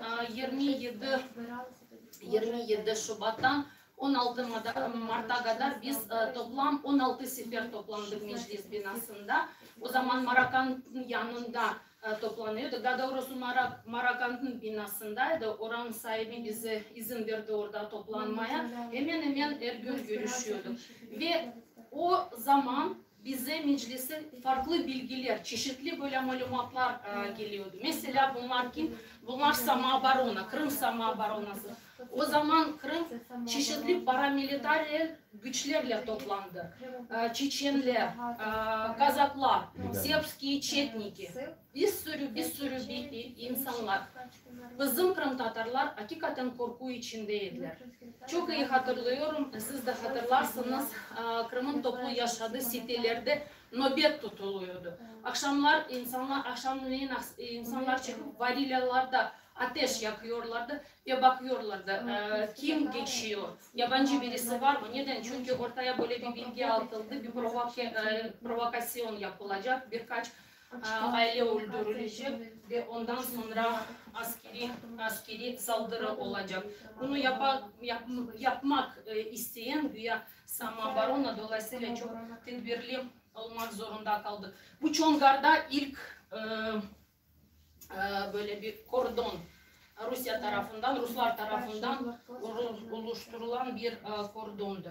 Kırım işgali askeri süreç, çok askeri birimlerin zapt edilmesi, tek tek tane alıyorlardı Ruslar. O zaman Ukrayna askerleri böyle abluka durumundaydılar. Kimse çıkamıyordu, kimse giremiyordu. Kırım Tatarlar hakikaten onlara o zaman yardım ediyorlardı. Yiyecek, su, bazı böyle giyim ihtiyaçları karşılayacak paketleri ulaştırıyorlardı ve insanlara yardımcı olmaya çalışıyorlardı. Meclis toplantıları bu dediğim gibi. Yalnız bu resim biraz sonra çekilen bir resim. Bu Temmuz ayından sonra. Çünkü Rifat Çubarov artık Kırım'a giremiyor. Maalesef ben dediğim gibi ya kayda almıyoruz bu tür şeyleri. Toplantılar, o dönemin toplantıların resimleri yoktur ama böyle bir şekilde Marakanda toplanıp kararları alıyorduk. Mustafa Ağa'nın çalışmaları 12 Mart'ta Putin'le telefonda görüşüyor. Daha önce eski Tataristan Cumhurbaşkanı'yla Mintimir Şaymiyev'le görüşüp bu konuşmayı organize ediyorlardı. Mustafa Ağa'nın sözleri biliyorsunuz. Mustafa Ağa o zaman net bir şekilde Kırım'dan askerler çekilmeli, çıkmalı. Yani Kırım ve Ukrayna toprakları serbest olmalıdır diye söyledi. Ondan sonra bütün problemleri ve onların gelişmelerine bakalım. Kırım'daki işgale direniş. Bu meclisin çalışmalardan bir tanesidir. O zaman karar alındı ki bu mitinglere, sokaklara erkekler çıkmasın. Çünkü gelen Rus askerler, erkekler çıksa mutlaka provoke olacak, mutlaka bir problem yaşanacak. Çıksınlar kadınlar ve çocuklar. Bunu çok net bir şekilde hatırlıyorum. Ve hatta meclisin yanında organize eden bir kriz masası kuruldu, bir ştab kuruldu. Ve hepimiz o zaman sokaklardaydık. Yani yol boyu Kamenka, Bahçesaray, Kezlev tarafından bu tür mitingler geçiyordu, insanlar çıkıyordu orada ve tabii ki gelen Rus askerlere hayır diyorlardı, Kırım Ukrayna'nın toprağıdır diye ifade kullanıyorlardı. Ve ondan sonra artık referandum geçti. Sözde referandum. 18 Mart'ta Putin karar veriyor Kırım'ı Rusya bağlamaya. Biz işgaldeyiz. Biz artık işgaldeyiz. Fakat işgalde bile olsak meclis çalışmalarını, insanlarla bağlantılarını, böyle tedbirlerini asla ve asla durdurmaydı, toktatmaydı. Yani çok böyle bilinen ve ses getiren olaylardan birisi, vakalardan birisi bu Mustafa Ağa'nın Armenistan'daki karşılaşması. 2 Mayıs'ta yine mecliste toplanıp yine düşünüyorduk. Çünkü 3 Mayıs'ta Hıdırles yapılacaktı ki meclisin çoğu ve Mustafa Ağa buna karşı çıktı. Ne Hıdırles'i, nasıl bir bayram işgalde olur diye. Akşamleyin haber alıyoruz. Mustafa Ağa Moskova tarafından Kırım'a girmek istiyor. Fakat Moskova'da havalimanından çevriliyor. Ve Kiev'e gelip karayoluyla Kırım'a gelecek. Hepimiz akşamleyin ayın 2'sinde karar aldık karşılamaya ve Armyansk'a geldik. Arkadaşlar vakit çok fazla yok ama o olaylarını, o duygularını hala da böyle içinde yaşıyorum. Aslında nasıl oldu? Biz geldik, askerler bize yol kapattı. Biz hepimiz Kırım Tatarız. Tabii ki silahsız. Arkasında bir tane zırhlı araç, bir tane sadece. Çünkü Ruslar daha organize etmediler, daha toparlanmadı. Ondan sonra didişmeye başladık. Daha doğrusu önde gelen kadınlar. Sonra kadınlardan birisi diyor ki ben artık bekleyemeyeceğim. Ben Mustafa Ağa'yı karşılamaya çıktım. Bir adım atıyor. Önüne gidiyor. Arkasında bütün insanlar, bütün kim topladıysa herkes ona gidiyor ve biz Mustafa Ağa'yı böyle karşılamaya gidiyoruz. Özel bir duygu, ayrı bir duygu. Ben hatırlıyorum o zaman Ukrayna denilen bir sınır bir sandalyenin üstünde bir tuğla. Arkasında Ukrayna bayrağı böyle yırtık, kirli ve yani Ukrayna askeri durdu. Bunu gördüm, nasıl ağlamaya başladım biliyor musunuz? Çünkü hakikaten evimize düşman girdi. Evimizi yok etti, evimizi parçaladı. Öyle bir duygular yaşandı o zaman. 18 Mayıs madde mitingi. Artık işgal, artık Ruslar Kırım Tatar Milli Meclisi üyeleri olarak imza toplayıp başvuru yaptık. Sözde hükümete yani nasıl olsa da bir şeyler yapmak zorundayız. Onların izinleri almak zorundayız ve mitingi geçireceğiz. Ana meydanda, Lenin meydanda. Tabii ki yok dedi, yasak koydular. Hatta bize bir sürü tehdit ettiler. Yine mecliste toplandık. Kırım Tatar Matem gününü mitingi mutlaka geçireceğiz diye karar aldık ama nerede? Burası Fontane. Fontane'da üst kısmında olan bir meydandı. Ve burada bu resimde giriyorsunuz. Yani etrafımızda o gün 18 Mayıs'ta helikopterler, polisler çevirdiler bu meydanı ve baştan sonuna kadar bizi kontrol ediyorlardı, bizi takip ediyorlardı. Ama insanlar hepsi burada. Hepsi burada yani işgal olmasına rağmen, bütün sıkıntılara, problemlere, tehditlere rağmen insanlar herkes Matem mitinge geldi. Bayrak günü aynı şekilde. Burası artık fontanın alt kısmı. Burası. Burada bu binalarda her yerde sniperler. Yani biz mitingi geçirirken şu binalarda her yerde sniperler oturuyordu. Ve bizi direkt böyle silahları uzatıp bizi izliyorlardı. Böyle sokaklardan geçtik. Yani polislerle dolu sokaklardan ve bayrak gününü yaptık. Şimdi daha önce Gönül Hanım hakikaten doğru söyledi. Bazen burada çıkıyorsun, bir konuşma yapıyorsun, ardından bir soru geliyor. Peki Ukrayna mı, Rusya mı? Ne düşünüyorsunuz? Geçen sefer sevgili Gönül Hanım'a dedim ki, Gönül Hanım herhalde biz iyi çalışmıyoruz. Eğer biz bu kadar anlattıktan sonra bize buradaki insanlar bunu soruyorlarsa, biz herhalde iyi çalışmıyoruz, iyi anlatamıyoruz. Neden Ukrayna? Neden Ukrayna? Çünkü bu sonki resimler artık bitiriyorum. Ukrayna'da yaşamadığımız, görmediğimiz zorluklardır. Ukrayna'da ölen insanlar yok idi. Hiçbirisini meydandan alıp işkence yapıp kemiklerini kırıp bıçakla öldürmüyorlardı. Tıpkı Rişat Ahmetov gibi. Ukrayna askerlerini öldürmüyorlardı. Dolayısıyla bunu yaşamadık. Kırım Tatar Milli Meclisi'ne baskı yaşamadık. Kırım Tatar Milli Meclisi'nin binası, ikinci bina vardı, toplantılar vardı. Hepimiz toplanıp isteklerini, düşüncelerini söylüyorduk. Biliyorduk bizim tepkimizi, bizim pozisyonumuzu. Bu binaya giren tentuf arama, ondan sonra binanın hali görüyorsunuz nasıl çizdiler, ne durumda bıraktılar. Giriş yasaklı, o da yaşanmıyordu. Öyle bir şey de yoktu. Kırıma giriş yasaklamak. İnsanlar rahat bir şekilde giriyorlardı, çıkıyorlardı, yaşıyorlardı. İlk giriş yasaklı alan insanlar Mustafa Kerimoğlu, 3 Mayıs, Rifat Çubarov, 5 Temmuz, İsmet Yüksel 10 Ağustos'ta giriş yasaklandı. Ondan sonra Sinaver Kadyrov. Ama ondan sonra yüzlerce insan Kırım'a giremedi ve biz bunu yaşamıyorduk. Siyasi davalar. Burada tabii ki herkese gösteremem, bir simbolik olarak bu resimini görün ama siyasi davalar öyle de bir şey yok idi Kırım'da. Yani yaklaşık şimdi 250 mahkum varsa onlardan 190 Kırım Tatar ve onların birçoğu siyasi davalar çerçevesinde tutuklandı ve hapislerde bulunuyor. Son olanlar Rustem Gugurik yani artık saldırı olduktan sonra Kırım'a dönüyor, orada tutuklanıyor ve hapise atılıyor. İşgalin kurbanları Cemil Gafarov hapiste öldü. 60 yaşında bir insan böbrek ve kalp hastalıktan dolayı sürekli yardım isteyen, sürekli başvuru yapan yardım alamadı, öldü. Böyle de şeyler yaşanmadı. Dolayısıyla nasıl bu sorular sorulur ben bunu anlamadım. Herson sürgün abidesi. Herson'da tek 1944 sürgünü gösteren, sürgüne bağışlanan ve sürgün için dikilen bir abide. Bu saldırıdan önceki hali, bu şimdi hali. Yani saldırıdan sonra Ruslar orada durduktan bu hale getirdiler. Artık insanlarla değil, artık insanların abidelerle, mezarlarla uğraşıyorlar işgalciler ve bunun çok iyi bir göstergecidir.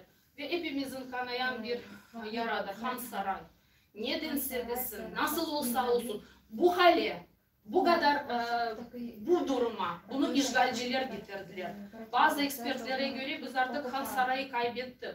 Han Sarayı'nın özelliğini, Han Sarayı has olan böyle inceliklerini kaybettik. Neden? Çünkü Han Sarayı bizim incimizi, bizim tarihi böyle değerli obje bir tane inşaata çevirdiler. Ve adım adım giderek onu yok ediyorlar. Bu çatlaklar, bu nedir? Bu düşüncesizliğin, vahşiyetin bir göstergecidir. Ve bitiriyorum. Ukrayna ordusunda savaşan Kırım Tatarlar, yani nasıl olsa da o zaman yaşananları bugüne bağlamak istedim. Sizin için 3 tane video hazırladım. Bilmiyorum 3 tanesini göstermeye imkanı olur mu olmaz mı? En azından 1-2 tane gösterelim. Ukrayna direniyor. Ukrayna ile birlikte Kırım Tatarlar da direniyor. Savaşıyor, mücadele veriyor ve şu anda Ukrayna ordusunda yaşayan ve savaşan Kırım Tatarları var. Bunu da geçmeden, bunu söylemeden bitirmek istemiyorum. Şehitlerimiz. Biz 12 biliyoruz, belki daha fazladır. Bu insanlar Ukrayna ordusuna katılıp hayatlarını verdiler. Aslında 3 çocuk babası, 4 çocuk babası, 20 yaşında çocuk. Bunlar ikisi de Ukrayna'yı terk edebilirlerdi, çıkabilirlerdi. Fakat aileyi gönderip savaşa katılıyorlar ve mücadele veriyorlar. Burada bitirmek istiyorum. Bir tane hazırladığım video var. Daha doğrusu bir tane değil, 3 tane. Bir tanesinden başlayalım, ondan sonra belki devam ederiz. Lütfen Arsen Jumadilov.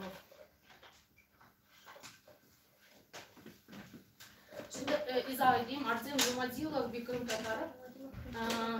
Ukrayna'da tıp, bir dakika bekleyelim mi?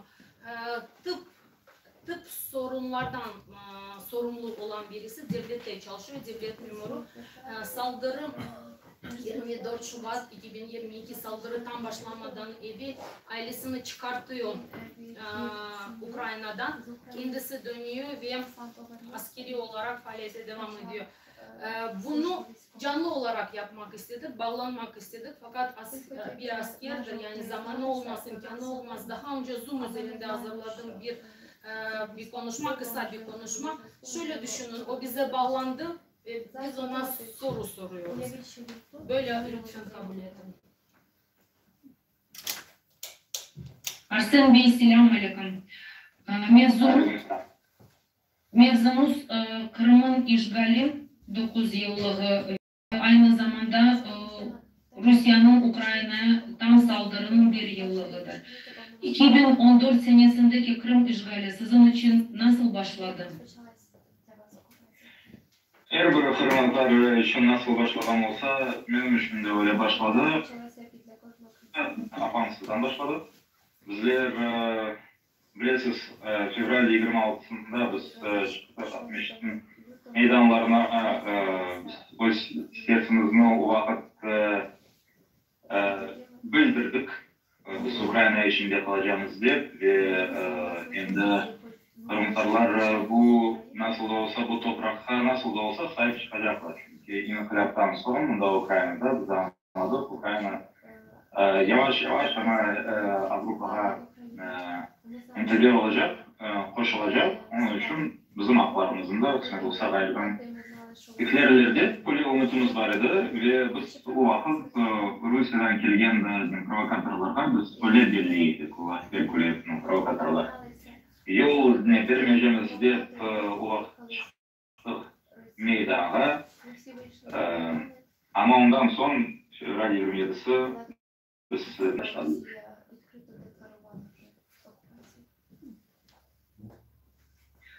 O zamandan 2014 senesinden beri bu yana Kiev'de ve kıta Ukrayna'da faaliyetini alıp vardınız.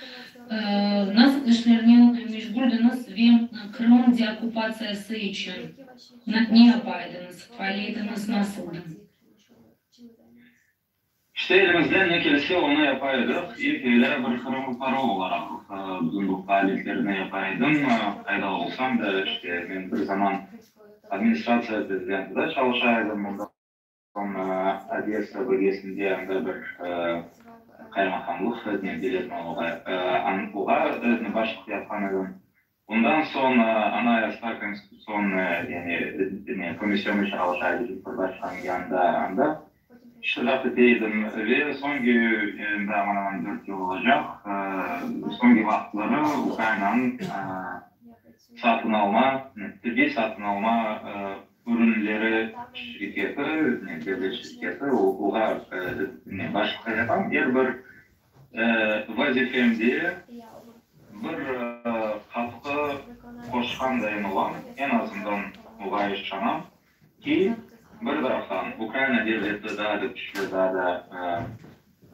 daha da tesirli olsun, daha da sağlam olsun devlet olarak bir taraftan. Bir taraftan Ukrayna devletinde Kırımtarlar da belli bir rol alsınlar, oynasınlar, belli olsun, korunsun ki yarın bir kısım sınak olsa illa ki Kırım serbest olgan son sizlerin Kırımtarların da tasla korumadığı degen laflarga, öyle laflar etse olacak cevabınız hazır olsun. Bu konularda Kırım işgali değil, aynı zamanda Rusya'nın Ukrayna'ya tam saldırının bir yılı geçen, bazıları savaşta paytalar, halbuki savaş 9 yıl evvel başladı. Tam saldırı için laf edemez, topyekun saldırı. Bu konular, yani geçen senenin fevral ayı nasıl geçti ve bu haberini nasıl karşıladınız? Bu sefer doğrusu hakkında hazırladım demeye mecburkum. Ne için? Çünkü ondan evvel bilesiz belgelerinin istihbaratları bayağı çok aslında uyarı belge ettiler Ukrayna'da. Hatta kutlu medya vasıtalarında öyle haberler çıkardı ki Ruslar nasıl da olsa girecekler, Ruslar nasıl da olsa saldıracaklar bütün Ukrayna'da. Onun için hazırlandım demeye mümkün. Hem şahsi işlerimizin fronta içinde mümkün öyle demeye hazır tuttuk. Birkaç gün kalganda ben frontanın yurt dışına yolladım. Dedim eğer olimpiyada bitken son birkaç hafta geçse de Ruslar bunda kırmese de demek ki gerçekten de hepsi alay edip ufurttular, abarttılar, hiçbir şey yok halkta. Gerisi olimpiyat bitken son işte böyle yapayım. Olimpiyat bitken son bir şey diyeyim, ihtimal da büyük. Her bir gün yani gerçekten de tehlikeli bir vakay. Gerçekten de öyle oldu. Bilirsiniz, anlayımız Rusya çoktan Xitayga bakıp birçok hareketlerini yapan ve bu sefer de öyle oldu. Ular ben bu yapkan ötkergen olimpiyatlarını bozma istemediler ve istemeyenlerden onun bitmesini beklediler. Bu bitti o vakit fevral 20'sinde. Budur. Ondan sonra işte birkaç gün buğa gerekli orduların da yollamak için. Onun için hazır edim demeye mümkün. Şimdi tek Ukrayna'da değil, dünyanın çeşitli memleketlerde yaşayan Kırım Tatarlarga ne aytabilirsiniz? Savaş devam etti, Ukrayna terine. Nasıl sözlerle onlara seslenirsiniz? İlk evvela böyle yapayım, biz kayda olsak anlayıp bileyik, bizim toprağımız Kırım ve tek o toprakka sahip çıkmağa mümkünüz. Başka memleketlerde, başka ülkelerde nasıl anda yaşamaya yaxşı olmasa da biz her vakit misafirimiz. Bazı memleketlerde bekleyenler gelin istemez. Misafirimiz bazı memleketlerde tabaklarlık değil. Artık Kırım'da biz o toprağa sahibiz. Umudumuzu joymayıp onu besleyip ki yarın dursun inşallah erken geçmin illa ki Kırım'a kayıtacağınız, illa ki Kırım'da öz güzel bizgeler bir yuva ne olsa kuracağımız.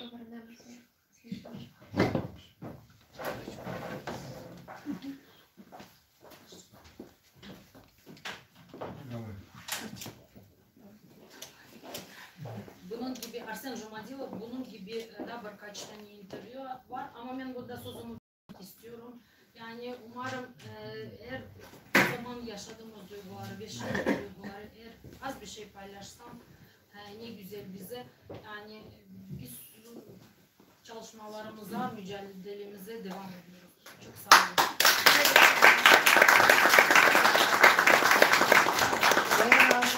Çok teşekkür ediyoruz.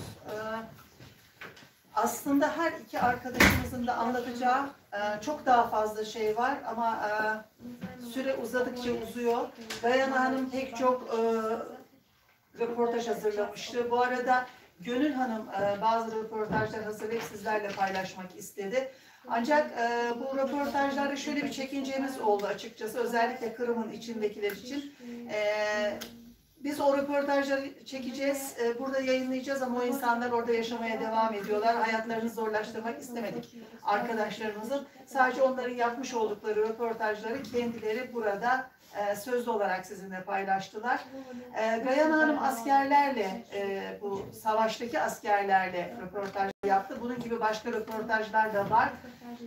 Fakat dün biz burada bir tevafuk diyelim, bir iyi mi kötü mü bir rastlantıyla İsa Bey ile karşılaştık ve dedik ki siz bu askerlerle röportaj yaptınız ama o askerlerin başındaki kişi burada. Belki onun anlatacağı, onun söyleyeceği başka şeyler vardır. Onun için biz o röportajlar yerine sözü İsa Bey'e vermek istiyoruz. İsa Kaya, lütfen.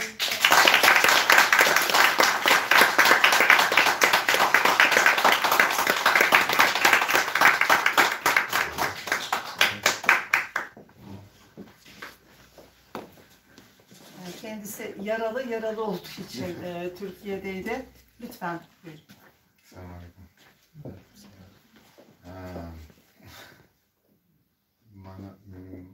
Bana bir kıyım olacak. Türk dilinde konuşmak. Mümkün olsa ben Rus dilinde söylesem. Ben de Türkçe çevireyim mi? Siz de lütfen. Makbule, teşekkür ederiz. Sağ olun. Çok sağ olun. Sadece çeviriyorsun. Evet. Mektepte de okudum Rus dilinde, enstitütte okudum, bütün yerde Rus dilindeydim. Onun için şimdi pek kıyım olacak. Canınız ağrımasın. Тысячу извинений.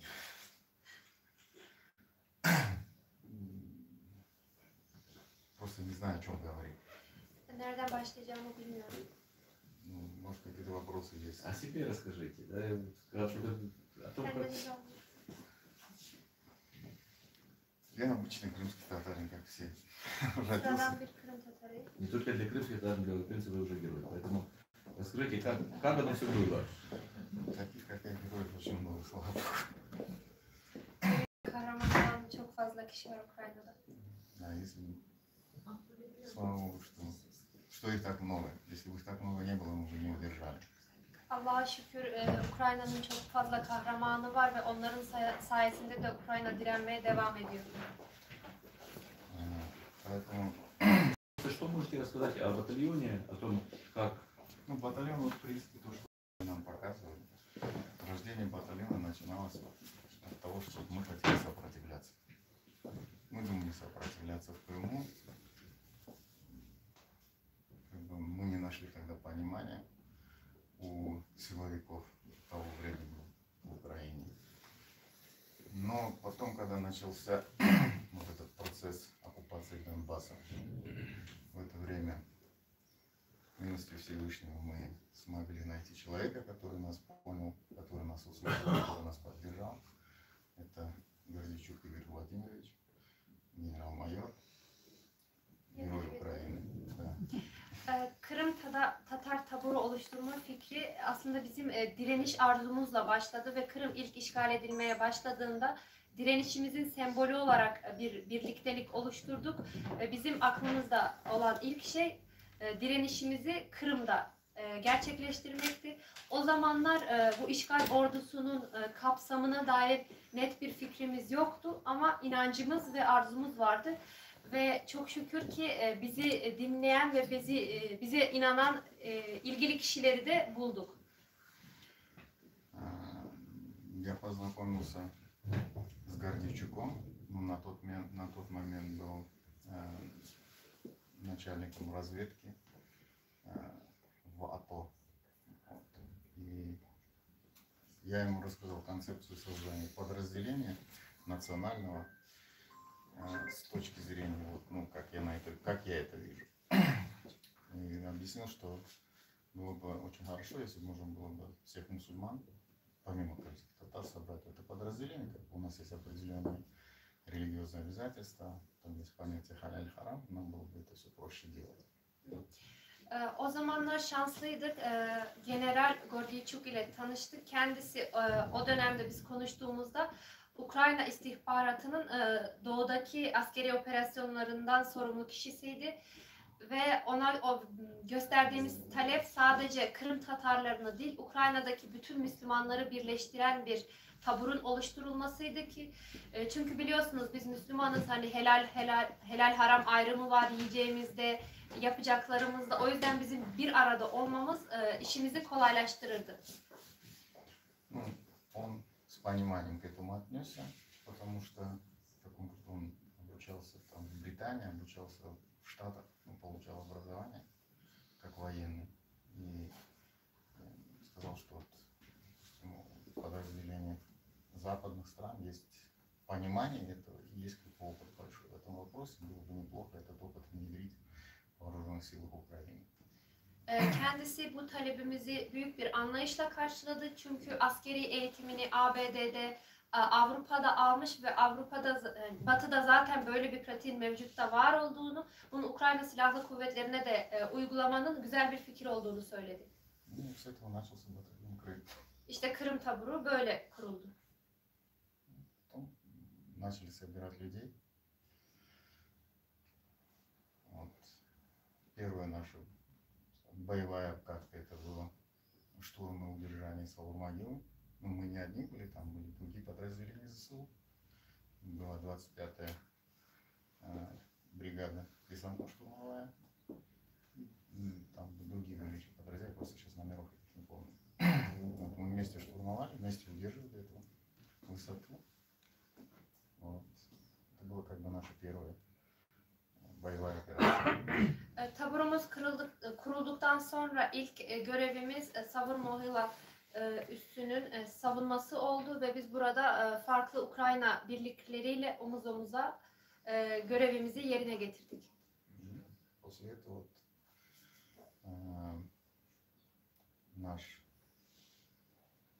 как сказать, наш покровитель Гордейчук получил тяжелое ранение. И вопрос создания подразделения немножко завис.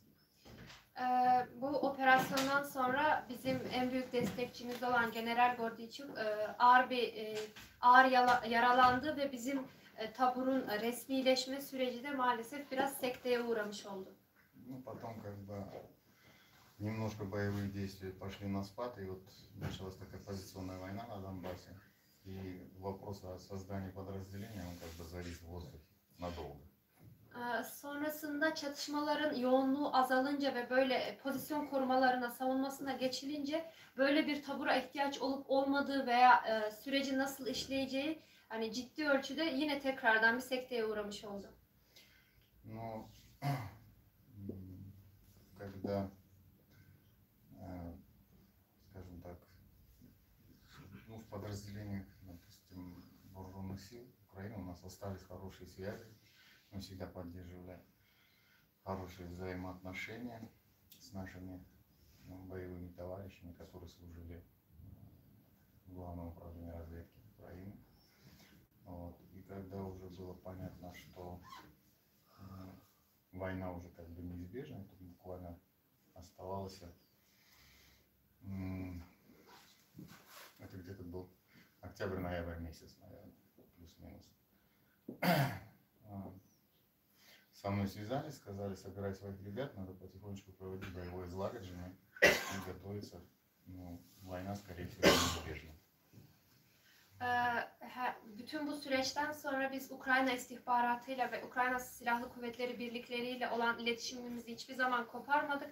Her zaman temas halinde bulunduk ve tam kapsamlı savaşın kaçınılmaz olduğu anlaşılınca Ekim-Kasım aylarından bahsediyorum. Ukraynalı yetkililer bizimle iletişime geçerek insanlarınızı toplayın, yavaştan tatbikatlar yapmaya, çalışmalar yürütmeye başlayacağız diye haber aldık ve biz de bunu gerçekleştirdik. Да, ну как бы мы на тот момент предполагали два возможных плана развития. Первый это то, что мы получили на сегодняшний день, что мы сможем противостоять противнику, отобьем Киев и будем успешно развивать наше наступление. Или тот момент, если вдруг получится, что противник окажется сильнее нас, и он как бы оккупирует большую часть Украины, и нам придется вести партизанскую войну. Мы готовились как бы в том и в этом направлении. Ve biz tatbikatlarımızı ve çalışmalarımızı iki plan dahilinde gerçekleştirdik. İlk plana göre Kyiv başkenti ve diğer şehirlerimizi saldıracak Rus işgalcileri püskürttüğümüz halde onlara nasıl karşılık vereceğimiz, karşı savunma yapacağımız. Diğer plan biraz daha pesimistti.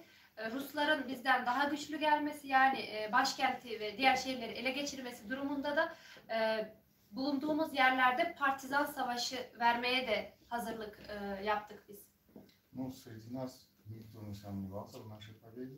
Мы все были уверены в том, что мы отстоим страну. У нас просто выбора не было. Все мы верили в то, что мы обязательно вернемся в Крым, что мы обязательно освободим Донбасс. В этом никто не сомневался. Bizim taburumuzda, bizim insanlarımız arasında çok büyük bir inanç hakimdi. Hiç kimsenin zafere ve Kırım'a döneceğimize dair hiçbir şüphesi yoktu.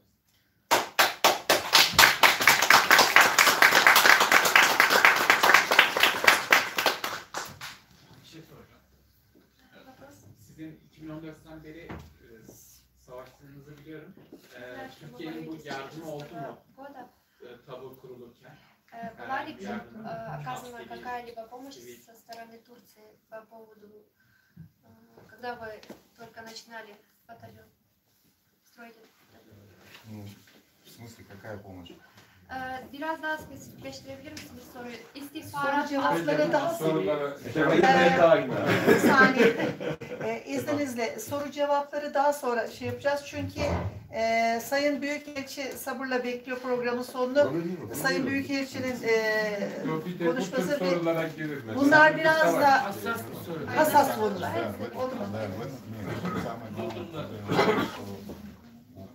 Onları biraz Есть вещи, о которых мы не можем говорить. Это военная тайна, не скажем. После burada войны. konuşamayacağımız konular ve sorular. После войны все расскажем. Savaştan sonra tekrar konuşmak üzere. Sekret değil.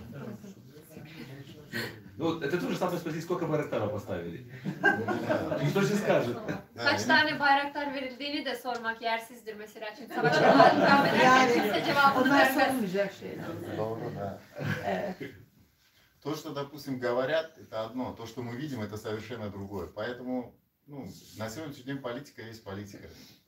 Многие есть вещи, о которых не стоит говорить. Söylenen ve uygulanan şeyler arasında her zaman fark olur. Ortada bir siyaset söz konusu. O yüzden şu anda konuşamayacağımız şeyler var bildiğiniz üzere.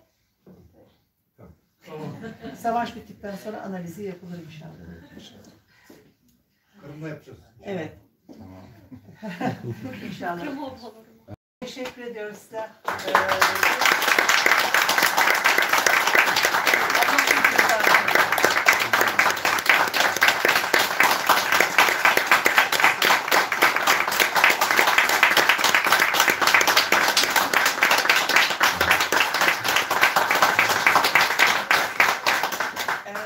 Evet, bir söz daha vereceğim Sayın Büyükelçiden önce. Sayın İlmi Ömer, İlmi tanıyanlar var aranızda ama canlı yayın içinde söyleyeyim. Kırım Tatar Milli Meclisi Başkan Yardımcısı, işgal sürecinde o da tüm Kırım Tatarları gibi büyük sıkıntılar yaşadı ve onun bir siyasi suçlama ve bir cezaevi süreci var ve sonrasında Türkiye'ye geliş sürecini biz kendimiz biliyoruz ve sonra Ukrayna'ya gittiler, çalışmalarını Kiev'de sürdürdüler. Onun da söylediği birkaç söz var. İlmi Ağam, buyurunuz lütfen.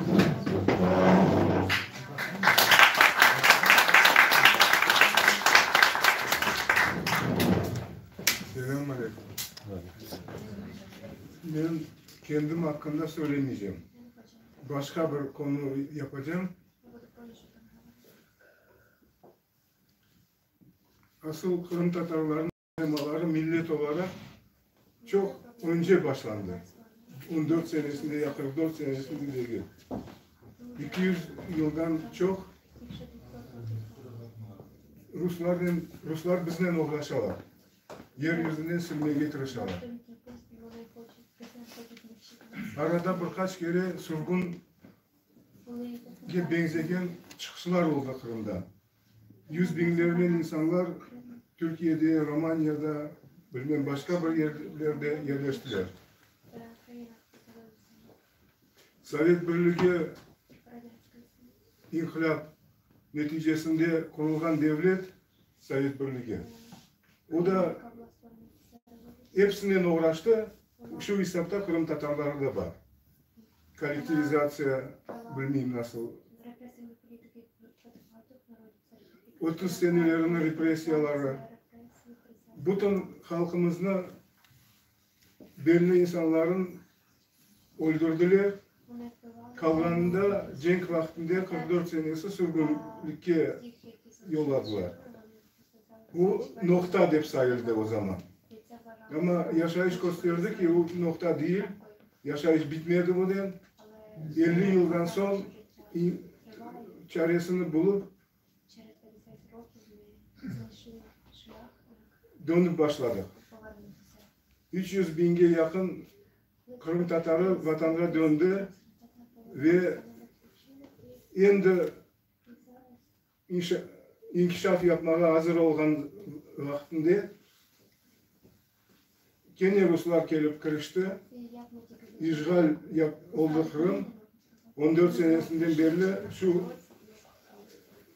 bu şekilde yaşaymıştı. Hepsinden çok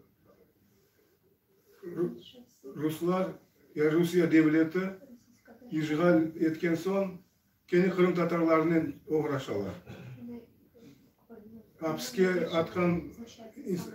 Hapse düşken insanların arasında %70'i, %80'i Kırım Tatarı. O bizim nüfusumuz %12 olan yerde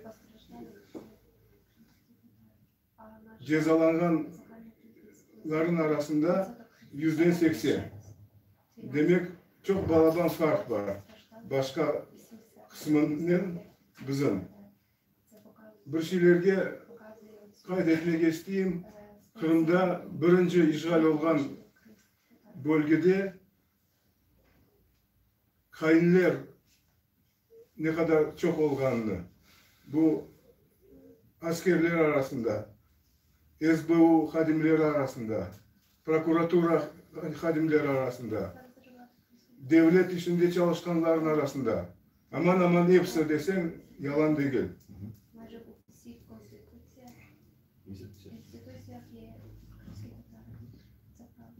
Ukrayna taraftarı olup, Ukrayna'ya gitkenleri parmakla saymak mümkün. Çok zor vaziyette, şimdi de çok sık Kırım Tatarları Kırım'da bulunarlar. Onların arasında kayınları da var. Hepsini bilemiz. Kahramanlar da var. Bak tutamız. Bizlerden bak tutan söyleri.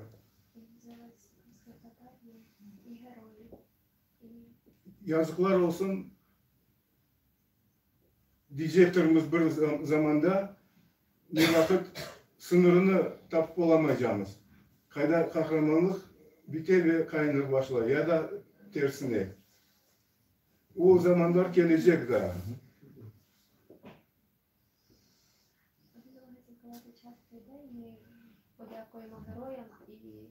Накажемо це.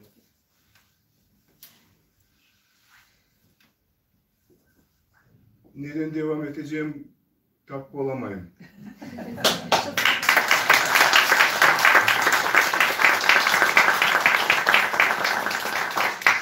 Bir şey daha söyleyeceğim. Çokluk, Kırım Tatarların çoksu Ukrayna taraftarı. Nasıl biz milli harekette iştirak etken insanlar tam 80 seneleri kabul ettik Ukrayna'nın beraber olacağımızdır. Öyle de Ukrayna'nın beraberlikte bütün siyasetimizin, bütün hareketlerimizin beraberlikte yapmaya çalışacağız. Ola aramızda kimlerde kolaysız şeyler ama neticesinde ben eminim şimdi vaziyetten Ukrayna iyi çıkacak, yaxşı çıkacak, galibi kazanacak ve Ukrayna sınırında Kırım Tatar halkı da devletçiliğin bir usullarından nasıl anlaşarak sahibi olacağımız. Sağ olun.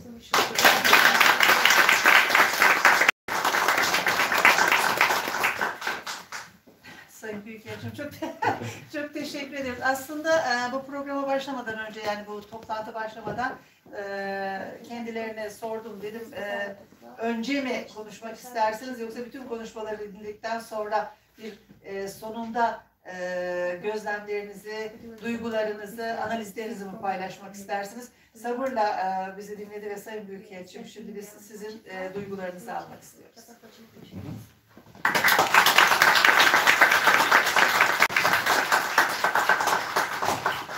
Дуже дякую вам за таку можливість побути з вами і висловити два слова, що можна. Bugün burada sizlerle olma fırsatı sunduğunuz için ve bana da söz hakkı verdiğiniz için çok teşekkür ediyorum. Дійсно, ця агресія почалася з Криму. Bu savaş Kırım'da başladı. І те, що тоді не чинили спротив, була велика помилка. Ve o zaman böyle tam kapsamlı bir direniş olmaması Можна на будь-кого hataydı. це скидати цю вину, але так само частина відповідальності є на Україні. Bu konuda herkesi suçlayabiliriz ama sorumluluk sahiplerinden biri de Ukrayna tarafı.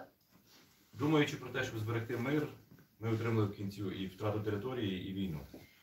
Aman barış olsun diyerek biz daha büyük kayıplar verdik maalesef. Daha çok toprak kaybettik. У 2014 році я був тут, і ми разом з багатьма з вами організовували спротив в Туреччині.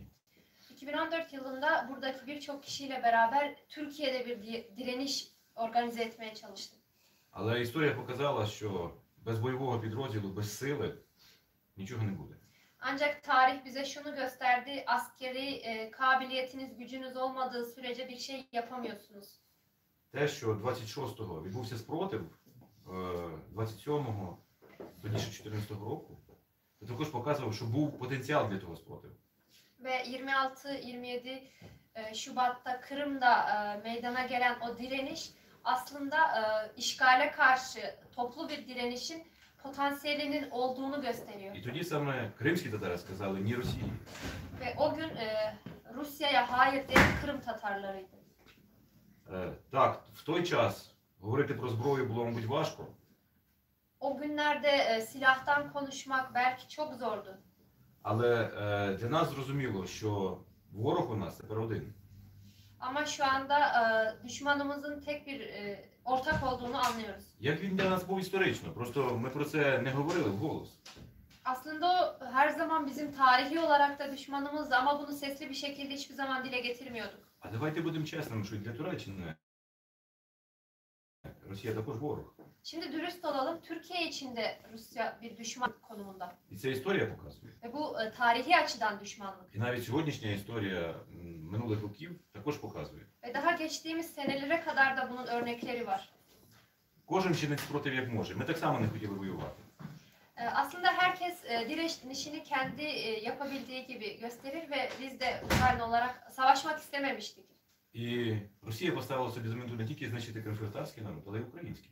Ve Rusya kendine görev olarak sadece Kırım Tatarlarını değil Ukraynalıları da yok etmeyi kendine görev edindi. І саме тому, що ми разом, і українці, і кримські татари не були пасивними, не розслабилися, не здалися, і тому цей рік спротиву показує, які результати можуть досягти. Ve Kırım Tatarları ve Ukraynalılar olarak birlik olmamız, işte aktif olmamız, kendimizi böyle rahata salmayıp mücadelemize devam edip güçlü bir direniş sergilememiz nedeniyle bugün bulunduğumuz konumdayız. Я вже вчора цитував шановного пана голову про те, що в перший день війни Мукремін прийшов до нас в посольство і сказав в ЗМІ, що Україна переможе. Ben dün de Sayın Mükremin Bey'in bir lafına atıf yapmıştım. Savaşın ilk günü, tam kapsamlı savaşın ilk günü elçiliğimize gelerek ortak bir demeç verdik ve orada Mükremin Bey Ukrayna kazanacak dedi. Ніхто в світі не вірив, що ми можемо чинити спротив такій великій російській армії. Dünyada hiç kimse ama hiç kimse bu kadar büyük olan Rus ordusuna direnebileceğimize inanmıyordu. І те, що між нами сьогодні і Сербія, це також показує, наскільки сильними ми є, що можемо сопротивлятися. І не просто словами, чи лозунгами, чи мітингами, а зброєю, так як треба. Ve bugün burada aramızda olan kahraman İsa Akayev örneğinde de göründüğü gibi Ukrayna çok fazla kahramanı var ve biz sadece miting yaparak, protesto ederek, konuşarak değil, cephede de silahla da direniyoruz. Мені здається, що кримсько-татарський народ, як ніхто інший, натерпівся за останні 200 років забагато злочинів від Росії, щоб сьогодні мовчати. Kırım Tatar halkının son 200 yıl Rusya'dan dolayı maruz kaldığı dertler ve acılar o kadar çok ki bugün bu halktan susmasını hiç kimse bekleyemez. І то, що хтось воює, хтось збирає гуманітарку, хтось працює в державних органах. У нас є колега наша, Імінеганим в Міністерстві закордонних справ, багато хто працює на культурному фронті, інформаційному. Це все якби основа перемоги. Ve Kırım Tatarları arasında bazıları cephede, bazıları insani yardım toplayarak, bazıları devlet kurullarında çalışarak, örneğin bizim Dışişleri Bakanı Yardımcımız Kırım Tatarı Emine Hanım ve böyle birlikte mücadele vererek hepimiz aslında zaferin bir yapı taşını Ми oluşturuyoruz. вже зараз маємо про що писати історію. Daha şu andan bugün bile tarihi yazacağımız çok konu var, çok Тому що kahraman. фактично кожен день, кожен солдат, який на фронті, і кримські татари, і українці пишуть цю історію кров'ю. Çünkü her gün cephede savaşan Kırım Tatarı olsun, Ukraynalı olsun tarihi kendi kanıyla yazıyor. Я також хочу подякувати і Центральному Дернеку, і всім дернекам, які знаходяться по Туреччині, які не були байдужими, а з перших днів підтримали Україну. Ve burada şunu da tekrar dile getirmek istiyorum. Savaşın ilk gününden itibaren hem Kırım Tatar Dernekleri Genel Merkezi hem de tek tek bütün Kırım Tatar derneklerine yanımızda olduğunuz için minnettarlığımı sunmak istiyorum. І збір гуманітарки, і допомога біженцям, і організація мітингів. Це все ми робили разом. İnsani yardım toplanması olsun, buraya gelen savaş mağdurlarına yuva bulunması olsun, mitingler olsun. Hepimiz bunu birlikte yaptık. Цей досвід допоміг нам і в сьогоднішній біді, яка в Туреччині, з цим землетрусом. Реально, ми страждаємо всі від цього. Ve bizim bu seferber olabilme özelliğimiz günümüzde maalesef Türkiye'de meydana gelen depremde de yardımcı oldu. Çünkü acı ortak ve birlikte çalışılmalı. Це просто показує, що світ став іншим, ми його поміняли. Ve aslında bizim bu seferberliğimiz şunu gösteriyor, biz değiştirdik. І це також показує те, що нам треба думати про майбутнє. Aynı zamanda gelecek hakkında da düşünmemiz gerektiğini vurguluyor. Ми маємо думати про те, як відновлювати Крим. Kırım'ı nasıl yeniden yapılandıracağımızla ilgili düşünmeliyiz. Як підтримувати тих, хто бореться. Mücadele edenlere nasıl destek olabiliriz diye düşünmeliyiz. Як захищати права політичних в'язнів, які сидять в Росії. Rusya tarafından zorla, hukuksuz bir şekilde tutulan Kırım Tatarı ve diğer siyasi mahkumları nasıl Тут kurtaracağımızı Туреччина великий düşünmeliyiz. союзник з великими можливостями. Şu anda topraklarında bulunduğumuz Türkiye büyük imkanlara sahip bir müttefik bizim için. Ви задали абсолютно правильне питання. Як Туреччина допомагає батальйону, Україні, в звільненні заручників і так далі. Це все історія, це вже написана історія, просто не про все можна сказати. Ve siz çok güzel aslında bir soru sordunuz. Türkiye, Ukrayna'ya Kırım taburunu olsun, esir değişimi olsun, insani konularda, askeri konularda nasıl yardımcı oluyor diye sordunuz. Ve aslında bunlar zaten yaşandı ve tarih yazıldı. І саме головне, що це в інтересі Туреччини. Це не просто ми нав'язуємося чи просимо, а це в інтересі Туреччини підтримувати Україну, підтримувати кримських татар, щоб мати спокій і стабільність на півночі. Ve şunu söylemek istiyorum, Türkiye'nin bize sağladığı yardımlar aynı zamanda Türkiye'nin kendi çıkarınadır. Onlar bize sadece biz istiyoruz, mağduruz diye de yardım etmiyor. Çünkü biz mücadele ettiğimiz, biz kazandığımızda bölgede, Türkiye'nin bulunduğu bölgede ve dünyada istikrar sağlanacak. O da onun yararına. І дивіться, як історія повторюється. Більше ніж 100 років тому Туреччина стала прихистком чи домом для тих кримських татар, які змушені були йти з Криму. Ve tarihin ne kadar nasıl tekerrür ettiğine bir bakalım. 100 yıl önce Türkiye yine Kırım Tatarlarına yuva açmıştı. Сьогодні це повторюється. Ve şimdi tekrarlanıyor. Але ми всі віримо в те, що за допомогою Збройних сил, за допомогою батальйону Крим, інших військових підрозділів ми звільнимо Крим і всі, хто хоче, може повернутися до себе додому. Ama şu konudaki inancımız tam. Kırım taburu olsun, Ukrayna Silahlı Kuvvetleri'nin diğer birlikleri olsun. Bunların sayesinde Kırım'ı biz işgalden kurtaracağız ve buradaki herkes ve dünyadaki Kırım'a dönmek isteyen her Kırım Tatarı da kendi vatanına dönme şansını yakalayacak.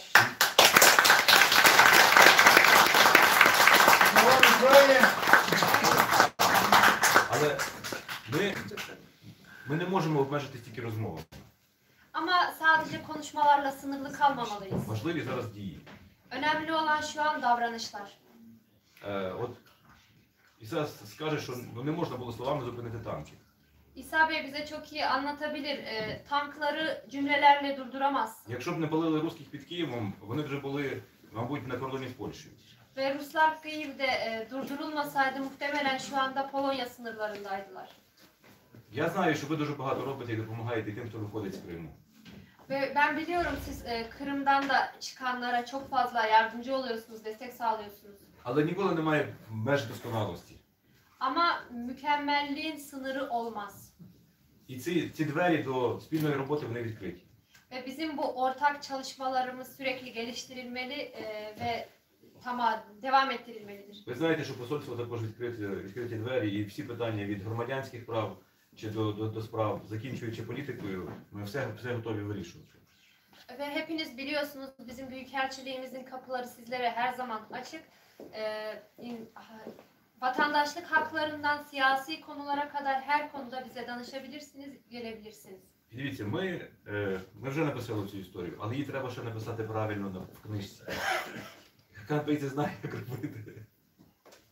Biz tarihi aslında meydanlarda, cephelerde zaten yazdık ama şimdi bir de bunu kitaba geçirmeliyiz ve Hakan Kırımlı bunu çok iyi biliyor. Це для майбутніх поколінь, і це треба робити вже.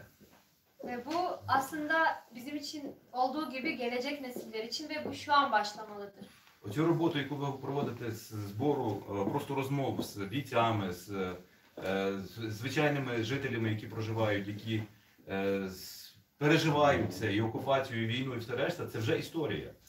Ve burada yürütülen çalışmalar, Gönül Hanım'ın, Gayana Hanım'ın, Kırım'da yaşayanlarla yaptığı görüşmeler, onlardan aldığı görüşler, bunlar hepsi aslında tarihin, hala yazılmaya devam eden tarihin bir parçası. Але це історія, яка виховує майбутнє покоління, яке формує націю. Ve bu hikayeler gelecek nesilleri yetiştiren, onları terbiye eden, ulusu oluşturan hikayeler. Тому для майбутнього Криму ця історія вкрай необхідна для того, щоб сформувати ту ідею держави чи державності, яка ви виносите в собі давно, вона важлива також і в knижковому паперовому вигляді. Ve bu hikayelerin, bu direnişin yazılı bir şekilde kayda geçmesi hem Kırım Tatar hem Ukrayna ulusunun ileriki oluşumunda, güçlenmesinde de kritik rol oynayacak. Тому я можу багато говорити, але я тут зупинюся. Я хочу просто побажати, щоб ми тісніше працювали на результат, і цей результат був вкладом в нашу перемогу. Ben çok konuşurum biliyorsunuz ama bugün burada bırakacağım. Sadece şunu söylemek istiyorum. Çalışmalarımızı daha sıkılaştırmalıyız, sonuç odaklı çalışmalıyız ve bu çalışmalarımız zafer için birer merdiven olacak. Так, і всім дуже дякую за роботу.